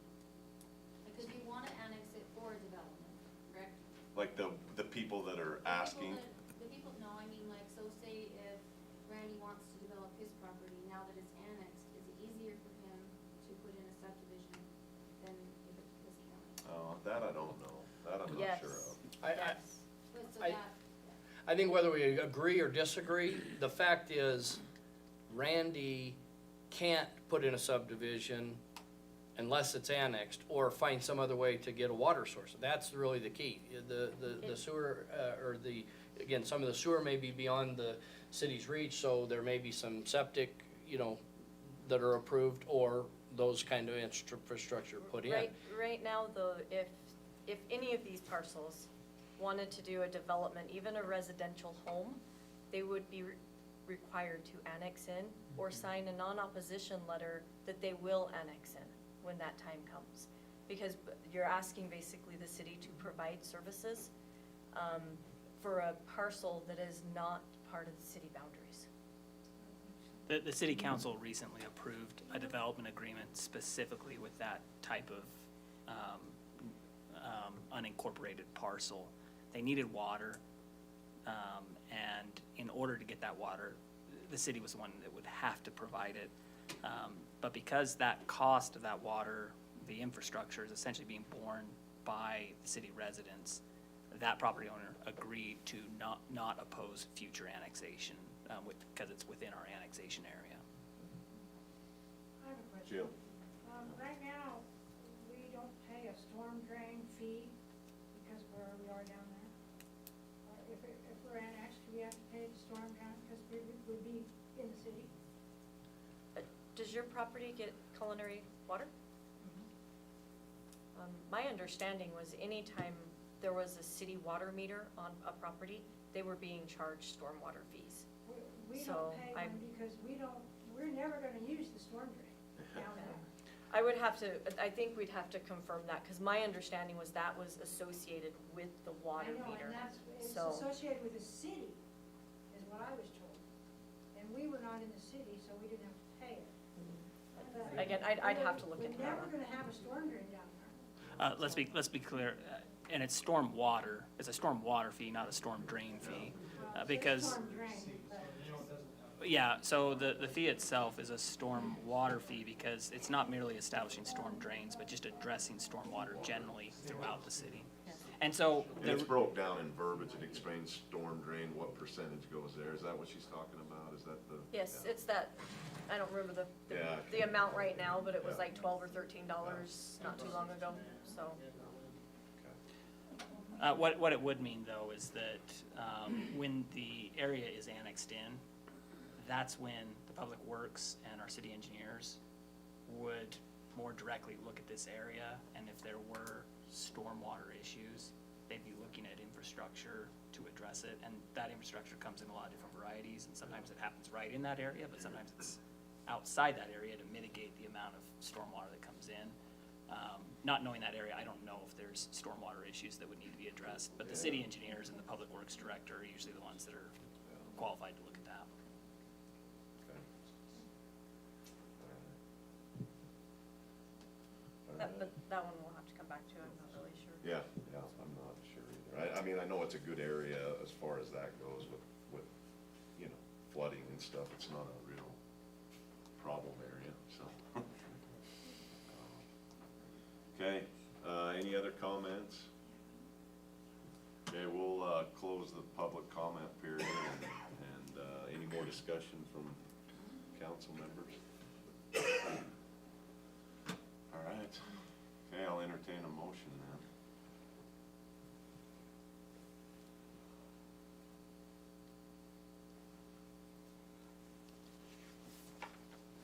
Can I ask a quick question? It's a little late. So, historically, this was something that was gonna need to happen anyway. We've been talking about it for a long time. The city has, right? Doing this, annexing, yeah. And frankly, had I not had a lot more on my plate, we would have done it much earlier this year. We Yeah. thought it was coming earlier. Yeah. than this. It should have happened earlier than Okay. now. It's So- just finally yeah. now. So we're has to kind of happen. kicking this can down the road. And then what's precipitated this is a sense of, now we really can't be kicking it down anymore because something's come forth to kind of make us make this decision. And unfortunately, in a lot of people's perspective, it's a developer, so it's a tough one to, it feels more agitating than it might have felt otherwise. I understand that. So the question is, and I think what's difficult to resolve is for the folks that this is making a change, what does that actually mean dollar-wise to them, and how does that, what's that look like before they'll feel comfortable with, you know, you already got water, but if you didn't get water, or fire, here's what it would have been for you anyway. So there's some kind of comparative to help them understand that. But then also, if you look at the developer, if we go through the other process, which is more arduous, and it really is kind of getting us to where we're gonna have to try to go anyway right now. What happens with the developer? I mean, is he, she, whoever it is, are they wanting to unincorporate all of this because they're gonna do something with all of that property? Or are they just or they're just trying to force, we're just kind of getting forced our hand because this has come up for a piece of property that's within this unincorporated property? And we don't want to do the island, separate it out, so now we're having to say, we got to look at all of this. The developer may have started it for this certain piece of property, but we really have to look at the whole as it's called out in our criteria. Is that, am I? Yeah, except that I wouldn't characterize it as forcing the city. So Well, and at the end of the wrong day, the word. city council can still approve it or Yes. not. Yeah. And so it's not so much that this forces the city to annex as much as it was something the city council set as a priority Yeah, before the developer Yeah. ever came about, but because we were going to get to this at some point very soon, and now the developer is Yeah. ready to do a petition. Yeah. It just, for the economics of time and money for the city, it makes more sense to, let's just move this along, Yeah. as is. no, bad choice of words on my part, but Yeah. it's pushing this along, As far as which what we the, hadn't done before. as far as what, the one owner of 3 parcels wants to do, we, because they're in unincorporated area, we don't have any sort of applications for land use. But I'm certain that in working with, their engineer, that they've seen that there's a lot of benefits to developing under the city ordinances as opposed to developing under county ordinances. And part of it, the big issue is actually being able to get city infrastructure that they can't get under the county. Yeah, okay.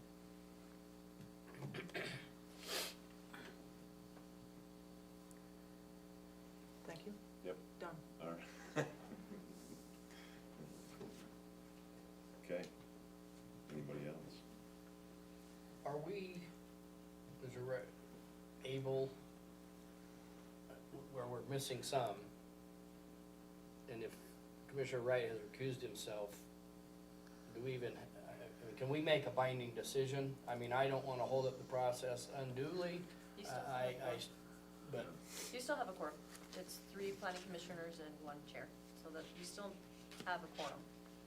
okay, And on this, does staff, usually we get some kind of staff recommendation, not recommendation in this situation, that's not pertinent? There wasn't verbiage in there. I No. think we've given you the reasons why Okay, and again, I'd rely on the council members who actually were part of these discussions if there was additional reasons beyond what we've said. But there are reasons for annexation I don't know that we're necessarily making a recommendation that you, for what you should recommend to the council, as much as provide you with the facts and then let you reach a conclusion. Whether you're going to make a recommendation for annexation, you're gonna make a recommendation either way, for annexation or against annexation, but you're making a recommendation either way. And that's what's required actually by our annexation policy, is to get input from the planning commission for the city council to have that as another factor of their decision making.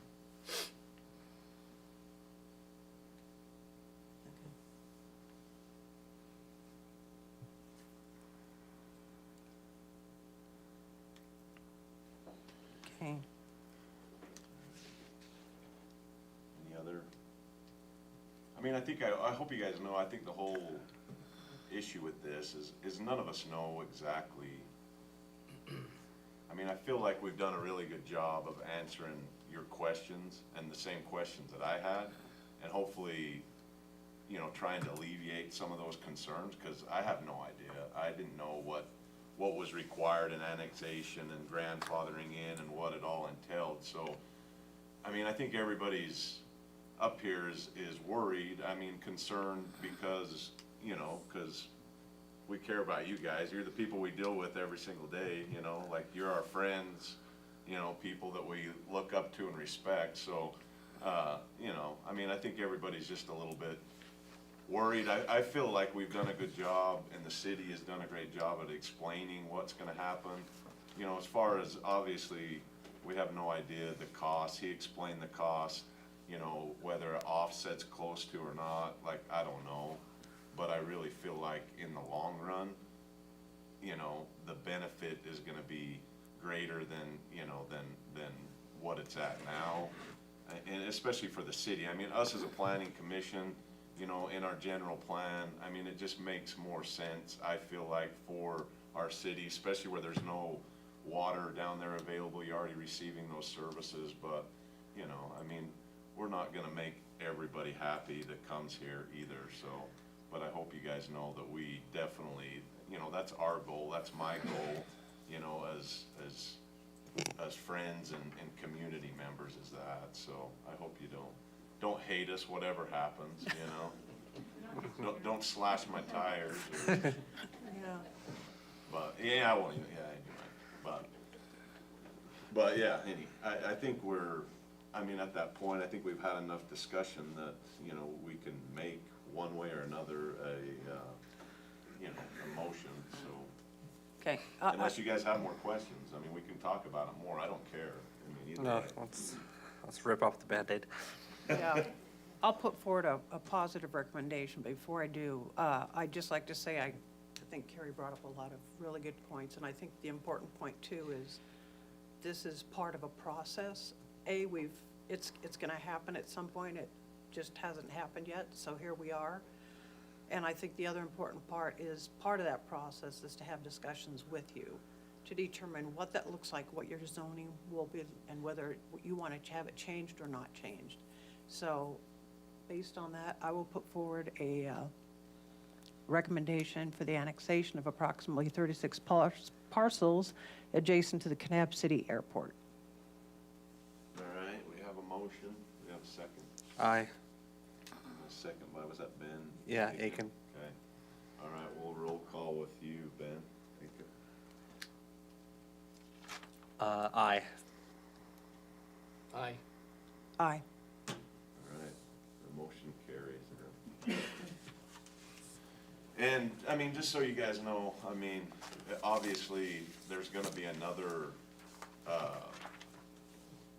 comment period, it's gonna be another public hearing at the city council level. I mean, as far as us as a planning commission, you know, I feel like this, as a planning commission, you know, was what needed to be done, but, you know, if you guys come up with more comments or concerns, you know, that we haven't talked about, you know, the city, I mean, I know the city council members are open to all comments and concerns too, Can I ask so, one other question? yeah. Staff or Arlen maybe, with this, it will go to the city council, and will be a public hearing there as well.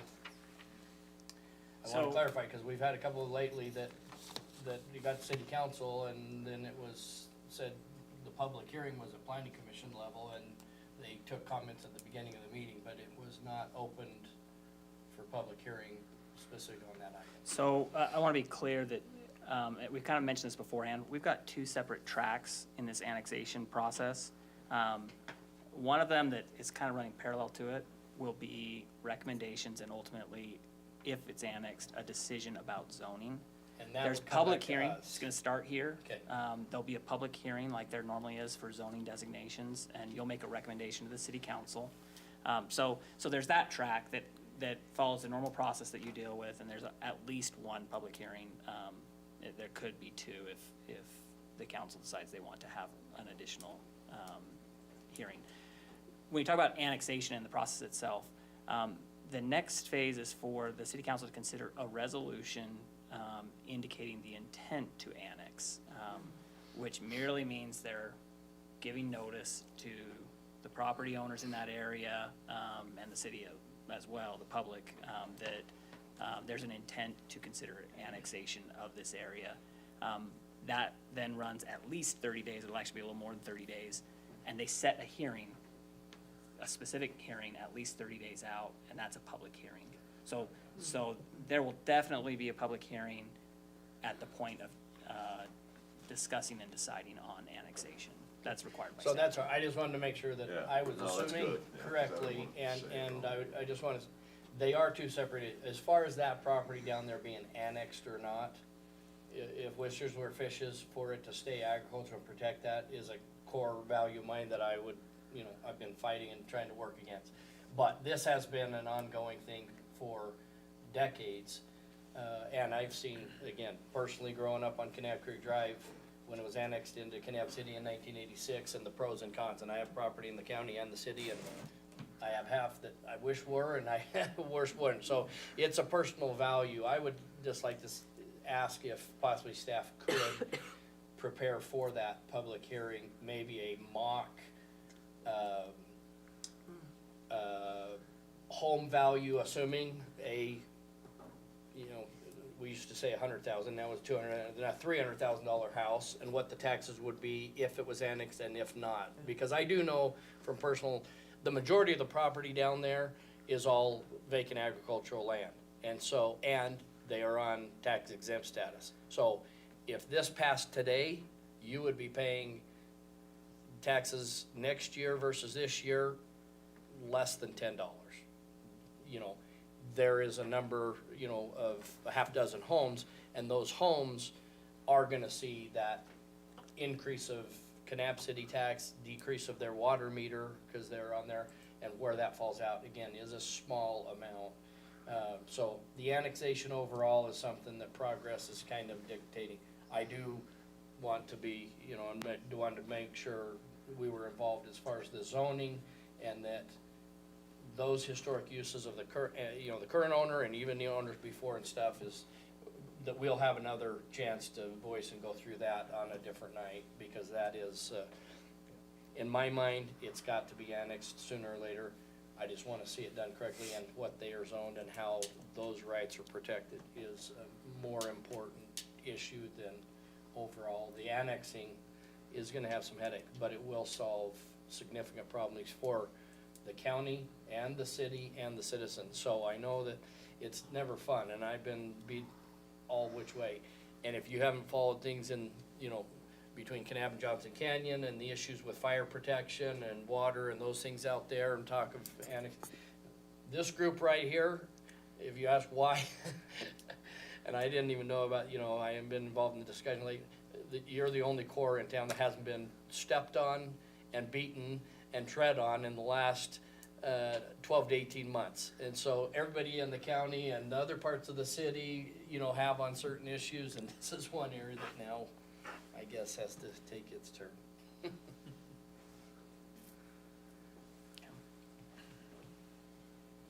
Thanks. Thank you. Yeah, thank you. Thank you. They don't wanna stay?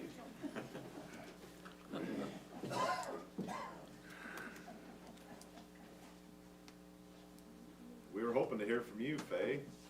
You were. Yeah. She'll get you I later. wanna hear. She's waiting for city council. Thank you. Thank you, Jill. Thank you. Thanks, guys.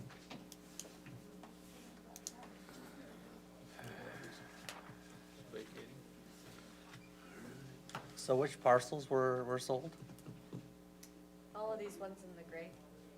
Mainly the east side of the Oh, road, I those- think, are the those- three big parcels. those I- big ones on I the didn't know if east. that was why it was broke kinda into, area 1 and 2. Oh, there's a project site? So it's just ends Yeah. right before 1100 South, Yeah, right? project site is- That project site's not necessarily an indicator of where those parcels are. I'm not quite sure why. So this map was done in, I think, September of 2021. So it's before the property that I had brought up, it actually exchanged hands since then. So it's not that it was contemplated. So that gives you kind of a perspective time-wise. Yeah. The idea of moving towards annexing this part happened before this developer even had purchased land in this unincorporated area. We have to actually make some fixes to this map because a few things have changed since this originally got put together. November 2021. The And thing I like there's an about- earlier one that was September of 2021, sorry. The thing I like about annexing it is it alleviates the process of having to do it over and over and over. Every time Yeah. somebody wants to develop one little parcel, you've gotta annex it. And, and it's good to get, and it's so broken up in a lot of little pieces, it just makes sense to do the whole thing. And we do have to Well, and- avoid creating islands. And it has, this island right here is less than half the size of what it was 20 years ago. Oh, yeah. So we've gone through already at least a dozen annexation process with 3 or 4 parcels here and there when Stampin' Up! Built their building down there and those things. And so, it only dates, Arlen and I had a couple, back to Vivian Adams ran as mayor, was elected as Yeah. mayor, based on a platform he would face this challenge and overcome it. And that was multiple mayors ago, and so, it is now where it has shrunk by request of the landowners down to where we're at the choice. Do we go through the process for the one petitioning landowner on the east side of the road? And like Mr. Burgraff said, I think by law have to analyze all of it and say, okay, now we're down to, a very small handful. And do we go ahead and finish cutting off the puppy dog's tail, or do we try to sever the last 1 inch 7 more times? Don No. loved that. Well, and I think you guys did a great job. I mean, I think everybody got their questions answered. You Yeah, guys I did thought a you great job. Great job. There's Yeah.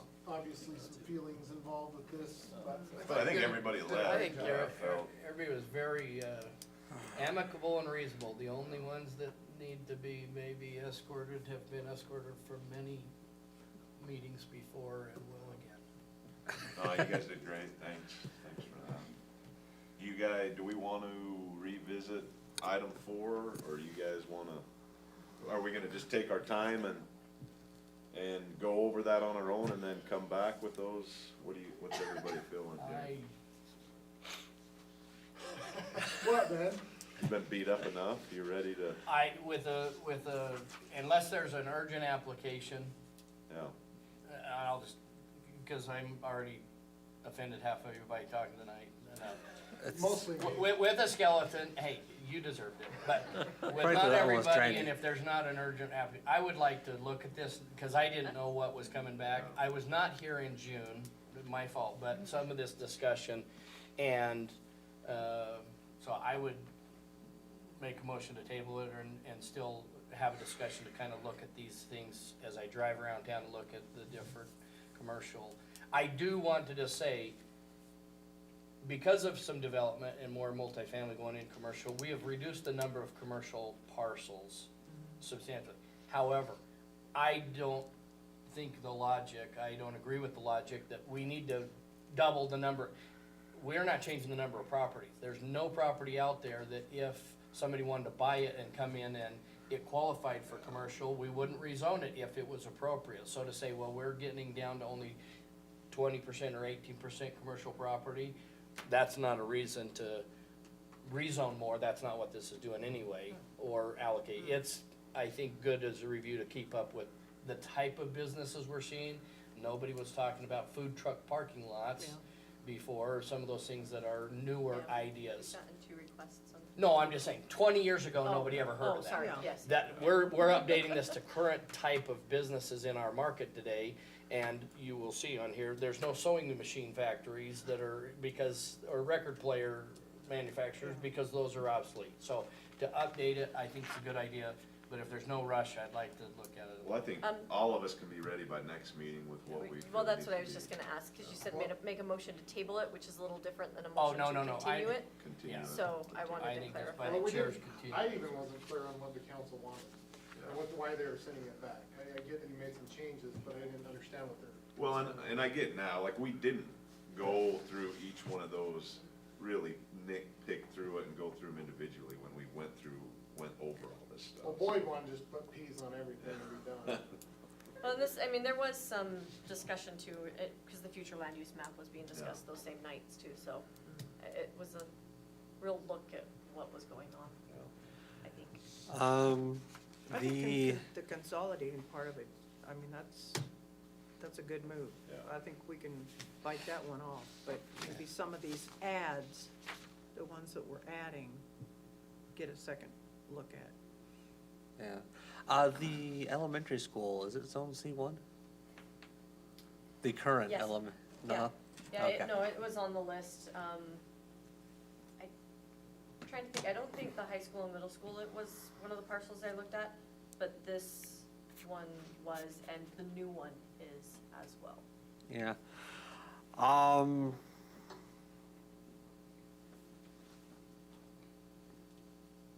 I don't, yeah, so it's zone C1, I don't know, So I'm we're, just imagining, apartment complex over there, but you can't put apartment complex over there, even if you put shops underneath it. With C1, No, you could. not with C1. Yeah, C1's a mixed use right now. Yeah. Oh, really? You changed it, In her clarification this way, then the downtown area where your business would allow residential on the second level as long as the downstairs was a commercial. Yeah, The and way I- actually, Oh, okay, the way okay. the ordinance reads now is it would be a mixed use and you would require the commercial on the main level if it fronts the highway. The elementary school currently does not front the highway.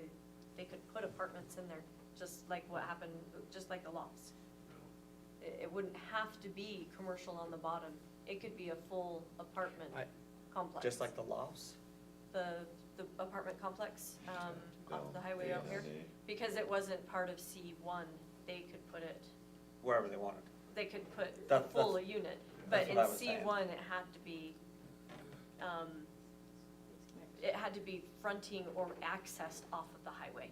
And that was where the requirement came in, that the commercial was on that bottom floor, or that main floor. Okay, because I thought one of the requirements was that you couldn't do any long-term rentals. You can do long-term rentals in C1, it's just, again, if it's accessed by the highway, You can't, if it's accessed by the highway, right, is that what it is? well, they could just do, it's only on the. If it's accessed by the highway, you can't just do Are we long-term. gonna You- table yes. this or no? Okay, No, well, I just was talking about it because I wanted to go through the list and look at it. I put forth a motion that we continue item 4 to a later date. I second. do we roll call on that? No, you can just take a yea or nay, Okay, all in favor. all in favor? Aye. All right. Okay, we'll be ready next time. We don't wanna make you wait too long. And then our next, it's city council that's canceled. They cancel next week's, right? Yeah, our next meeting's December 6th. Okay. So our next the 6th, okay. And they meet the 13th. 13th, So our next meeting is the 6th. okay. All right. Okay, so, on to the We don't have anything for board meeting, yeah. staff report. I just wanted to provide an update with the tennis lights, tennis court lights. I did confirm with this Parks and Recs Director as well as the Public Works Director. This has been brought up before. They are not able to tilt those down any further. They are on a timer. They're also on a dimmer. So, if nobody's using the courts, they dim down. And then they're on the timer kind of with the park. So it's a timer that's located over by the library. It's set for a certain time to come on, a certain time to go off, but they dim when they're not in use. And they can't tilt them down anymore. It's just the pole and the hardware that it is, they can't do it. What was the discussion? The discussion was to have them tilted down more and put on a timer that's more like I call it a Tilt down jacuzzi for what timer. reason? That's pointing more on the courts. Oh, Yeah, 'cause they're if kinda like this. Yeah. So this came up, and I appreciate the update, cause it's very helpful when we hear back and follow up. This came up where you were last. Well, I listened to it, Last I heard meeting him when talk, you but were- I didn't remember I had why. had some feedback, I didn't know it's if been it was the discussed residents before, around it, so or- I was asked to bring another request. I have talked to them, I've driven by and looked at it, I got out and walked around it, so for the record, I personally agree that they're set at the right angle. The way that the lenses are made and stuff, they cannot be made totally horizontal. They are made to kind of project out. And I think they're adequate and not overbearing in the way they're in. I would note, one, there is, as of 2 days ago, one that's stuck on that runs 24/7, so that's That- just a malfunction that I'm sure And they that we will can get. have addressed. The one southwest, and then secondly, you know, the timer issue, or if they could be put on to, you know, be turned on with a key and then turned off so that they don't come on every night of the week when nobody's there, but if they dim down, at least that's burning less power, and maybe that's required kind of for security, because even if people aren't playing tennis, it's a public area that we don't want a dark spot and, I think just you to know, do that, or it's like vandalism or a something. jacuzzi timer where you turn it for turn it Yeah. off for 30 minutes. It would require additional electrical work on that, cause it's Um, already wired to the timer that is for the park. That was my understanding. Yeah. So it requires additional well, work to it. So the timer that's on it now is something that's set from 6 PM to 10 PM or like- something like that? yeah, open park And it hours. dims after 10 PM or No, it something. dims when it's not in use. So even during those hours, So it's if got like a nobody's using it, motion dims. censoring or something with dimming. They don't turn off, but they dim. I have Yeah. been by there a billion times. No, not a billion, that's an exaggeration. That's a lot. Even tonight, I went by, there's nobody playing and the lights are on, and that. Well, they will be on, but they just dim down, so when you walk by it, they will brighten up. Because they It were bright. seemed pretty bright. Yeah. I went That's- by the Yeah, other and I night. thought And the- that's what I've been told, Yeah, so the I- perfect thing would be. Even on if- dim if- mode, I think they're pretty and- bright. Yeah. it If would the be- person who's playing, if they're being actively playing, if they could, I wanna play, I turn it on. And Yes. when I leave, I turn it off. Well, that's Well, what she I just said. understand, and Yeah. that's what you guys are discussing. I'm telling you that the report was that that would require additional electrical work to Right. be able to do something like that. Right now, it is wired to The the setup. existing timer and Okay. setup that it is. Yeah, it just seems like that's a good solution, because then it's actually being used and it's gonna save money for the city, anyway, not having, burning those lights for Yeah. why, yeah. That would be kind of more of a discussion with mayor and city Yeah, council and that's to what- approve that type of Or expense. ordering report. those approvals and expenditures is over our pay grade, but there's a couple in the room that have influence there if they can do it. But I did wanna say, you know, thank you, and Yeah. I reported back to the people to let them know I've looked at it, and I've talked, you know, as far as the adjusting, and that would solve the problem, they're adjusted. Yeah, as low as they appropriately. can go and as much coverage as they can right now. But we're just walking this fine line between, I do support and wanna see the preservation of night skies and value that, and there's part of our community that, again, are maybe more extreme, but at the same time, I don't want that to override that we can light the baseball park and stuff, so as long as we're being responsive, as possible to minimize and not have it be a nuisance when it's not necessary, I think is important. I agree. All right, Yeah, we like bright lights when they're used, and when not in use, we don't want them.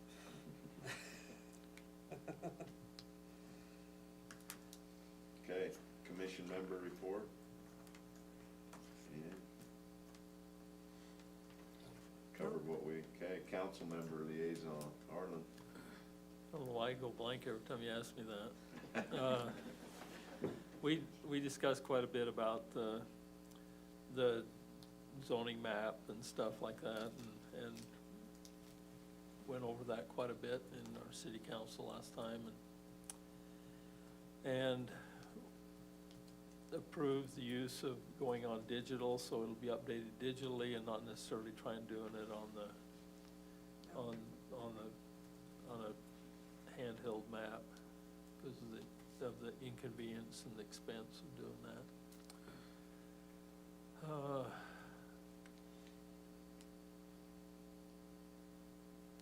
Oh, yeah, we had the zone change up here on the Bunning property there on the creek.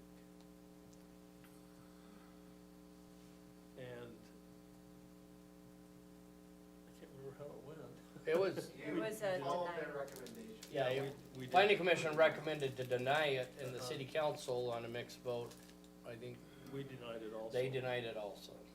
So it is not rezoned unless, the applicant will need to reapply. Yeah, we had concerns with drainage on the edge of the creek and really, and it just didn't fit the zone, the neighborhood as much. And so that was our main hangups with it. And the general plan, I've been gone, so it's done, same? It was approved with some, We changed a little bit of recommendations. wording a little bit here with night skies, put a little bit of some of that back in, to have it in the plan, to note that we were concerned about it, and we do encourage darker skies if possible. And, Wasn't it in there before?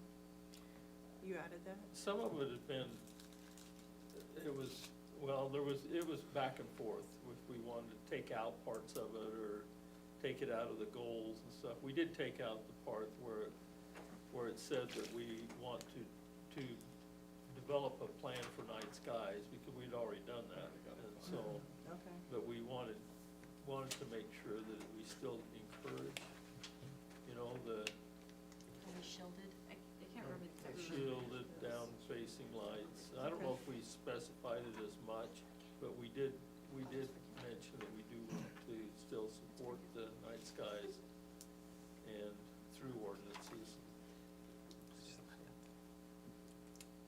That was about it. They put a qualification on the future land use map. Just wanted to be completely clear that it was a guiding. Yeah, I think A that, visual Yeah. representation. that was the other important discussion. Cause I attended to see what would happen with the night skies and the general plan and encouraged passing it, cause, without, disqualifying over the one issue that became a little bit of a debated topic on the night skies. But I think it was a good recommendation that I feel guilty we should have done. But to clarify that the general plan is the guiding document. The map is for help only, visual. When people start pointing at the general plan map, it doesn't override the language, and neither of them override the written ordinance or the zoning map or the zoning now. They've created the zone to create the zoning matrix, which will be the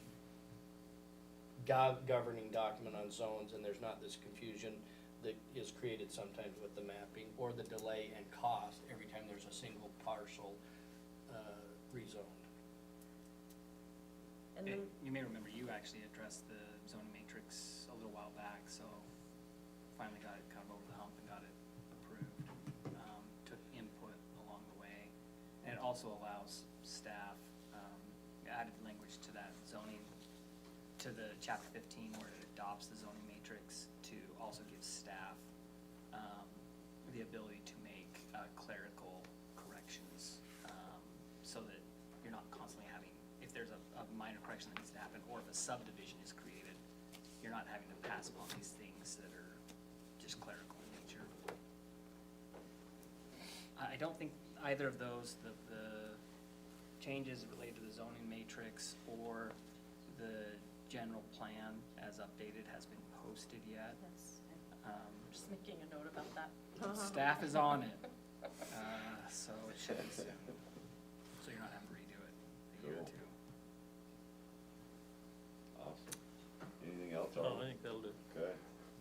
Did you want to provide any update on the farm animal, domestic farm animal? Oh, yeah. That was discussed too. Yeah, we did So- discuss that, right. I heard some of that. There was, discussion about, you know, different size of lots and stuff, and we did come up with, basically, well, what did it come down to? If you have a half acre, you can have, Yeah, it was a 0.6. They kept the Over same half lot acre. size recommendation of 0.6. Pigs were added as well. but only a pig for, It well, was one one pig pig. for a half acre to an acre, and then an additional pig for every acre after. so after an acre and a half, you could have one more, another one. Well, they listen to all our, And there, even from our pig people. there was also some discussion on the seasonal ranching, about the time periods and To stuff like expand. that, to expand that, Oh, so, Cool. Well, just when they have to bring cattle in. yeah. And stuff like that, but those are, yeah, it's, I thought it was good and productive as far as that goes, is to allow as many animals as we can, and I think it'll, unless we had some real, somebody that did not take care of their animals or something like that, but that could happen anywhere, so, you know, we can have problems like that, but I think it allows for the agricultural people to do it in their smaller lots. That's what I like. Perfect. Okay, I'll entertain a motion. I make a motion, we adjourn. I second. All in favor? Aye. All right. did you ever get an A on that one? Yeah, that boy did, when you weren't Oh, here. oh, hey, Cause he wanted to keep talking. Tim left I that. know. She said it's really good. It's kind of like what we're going through, I guess. Who was that guy? Tim Yeah, what is his name? He's been in a lot of meetings, but I forget his. Clark. Yeah, I Tim guess he Clark. did planning and zoning and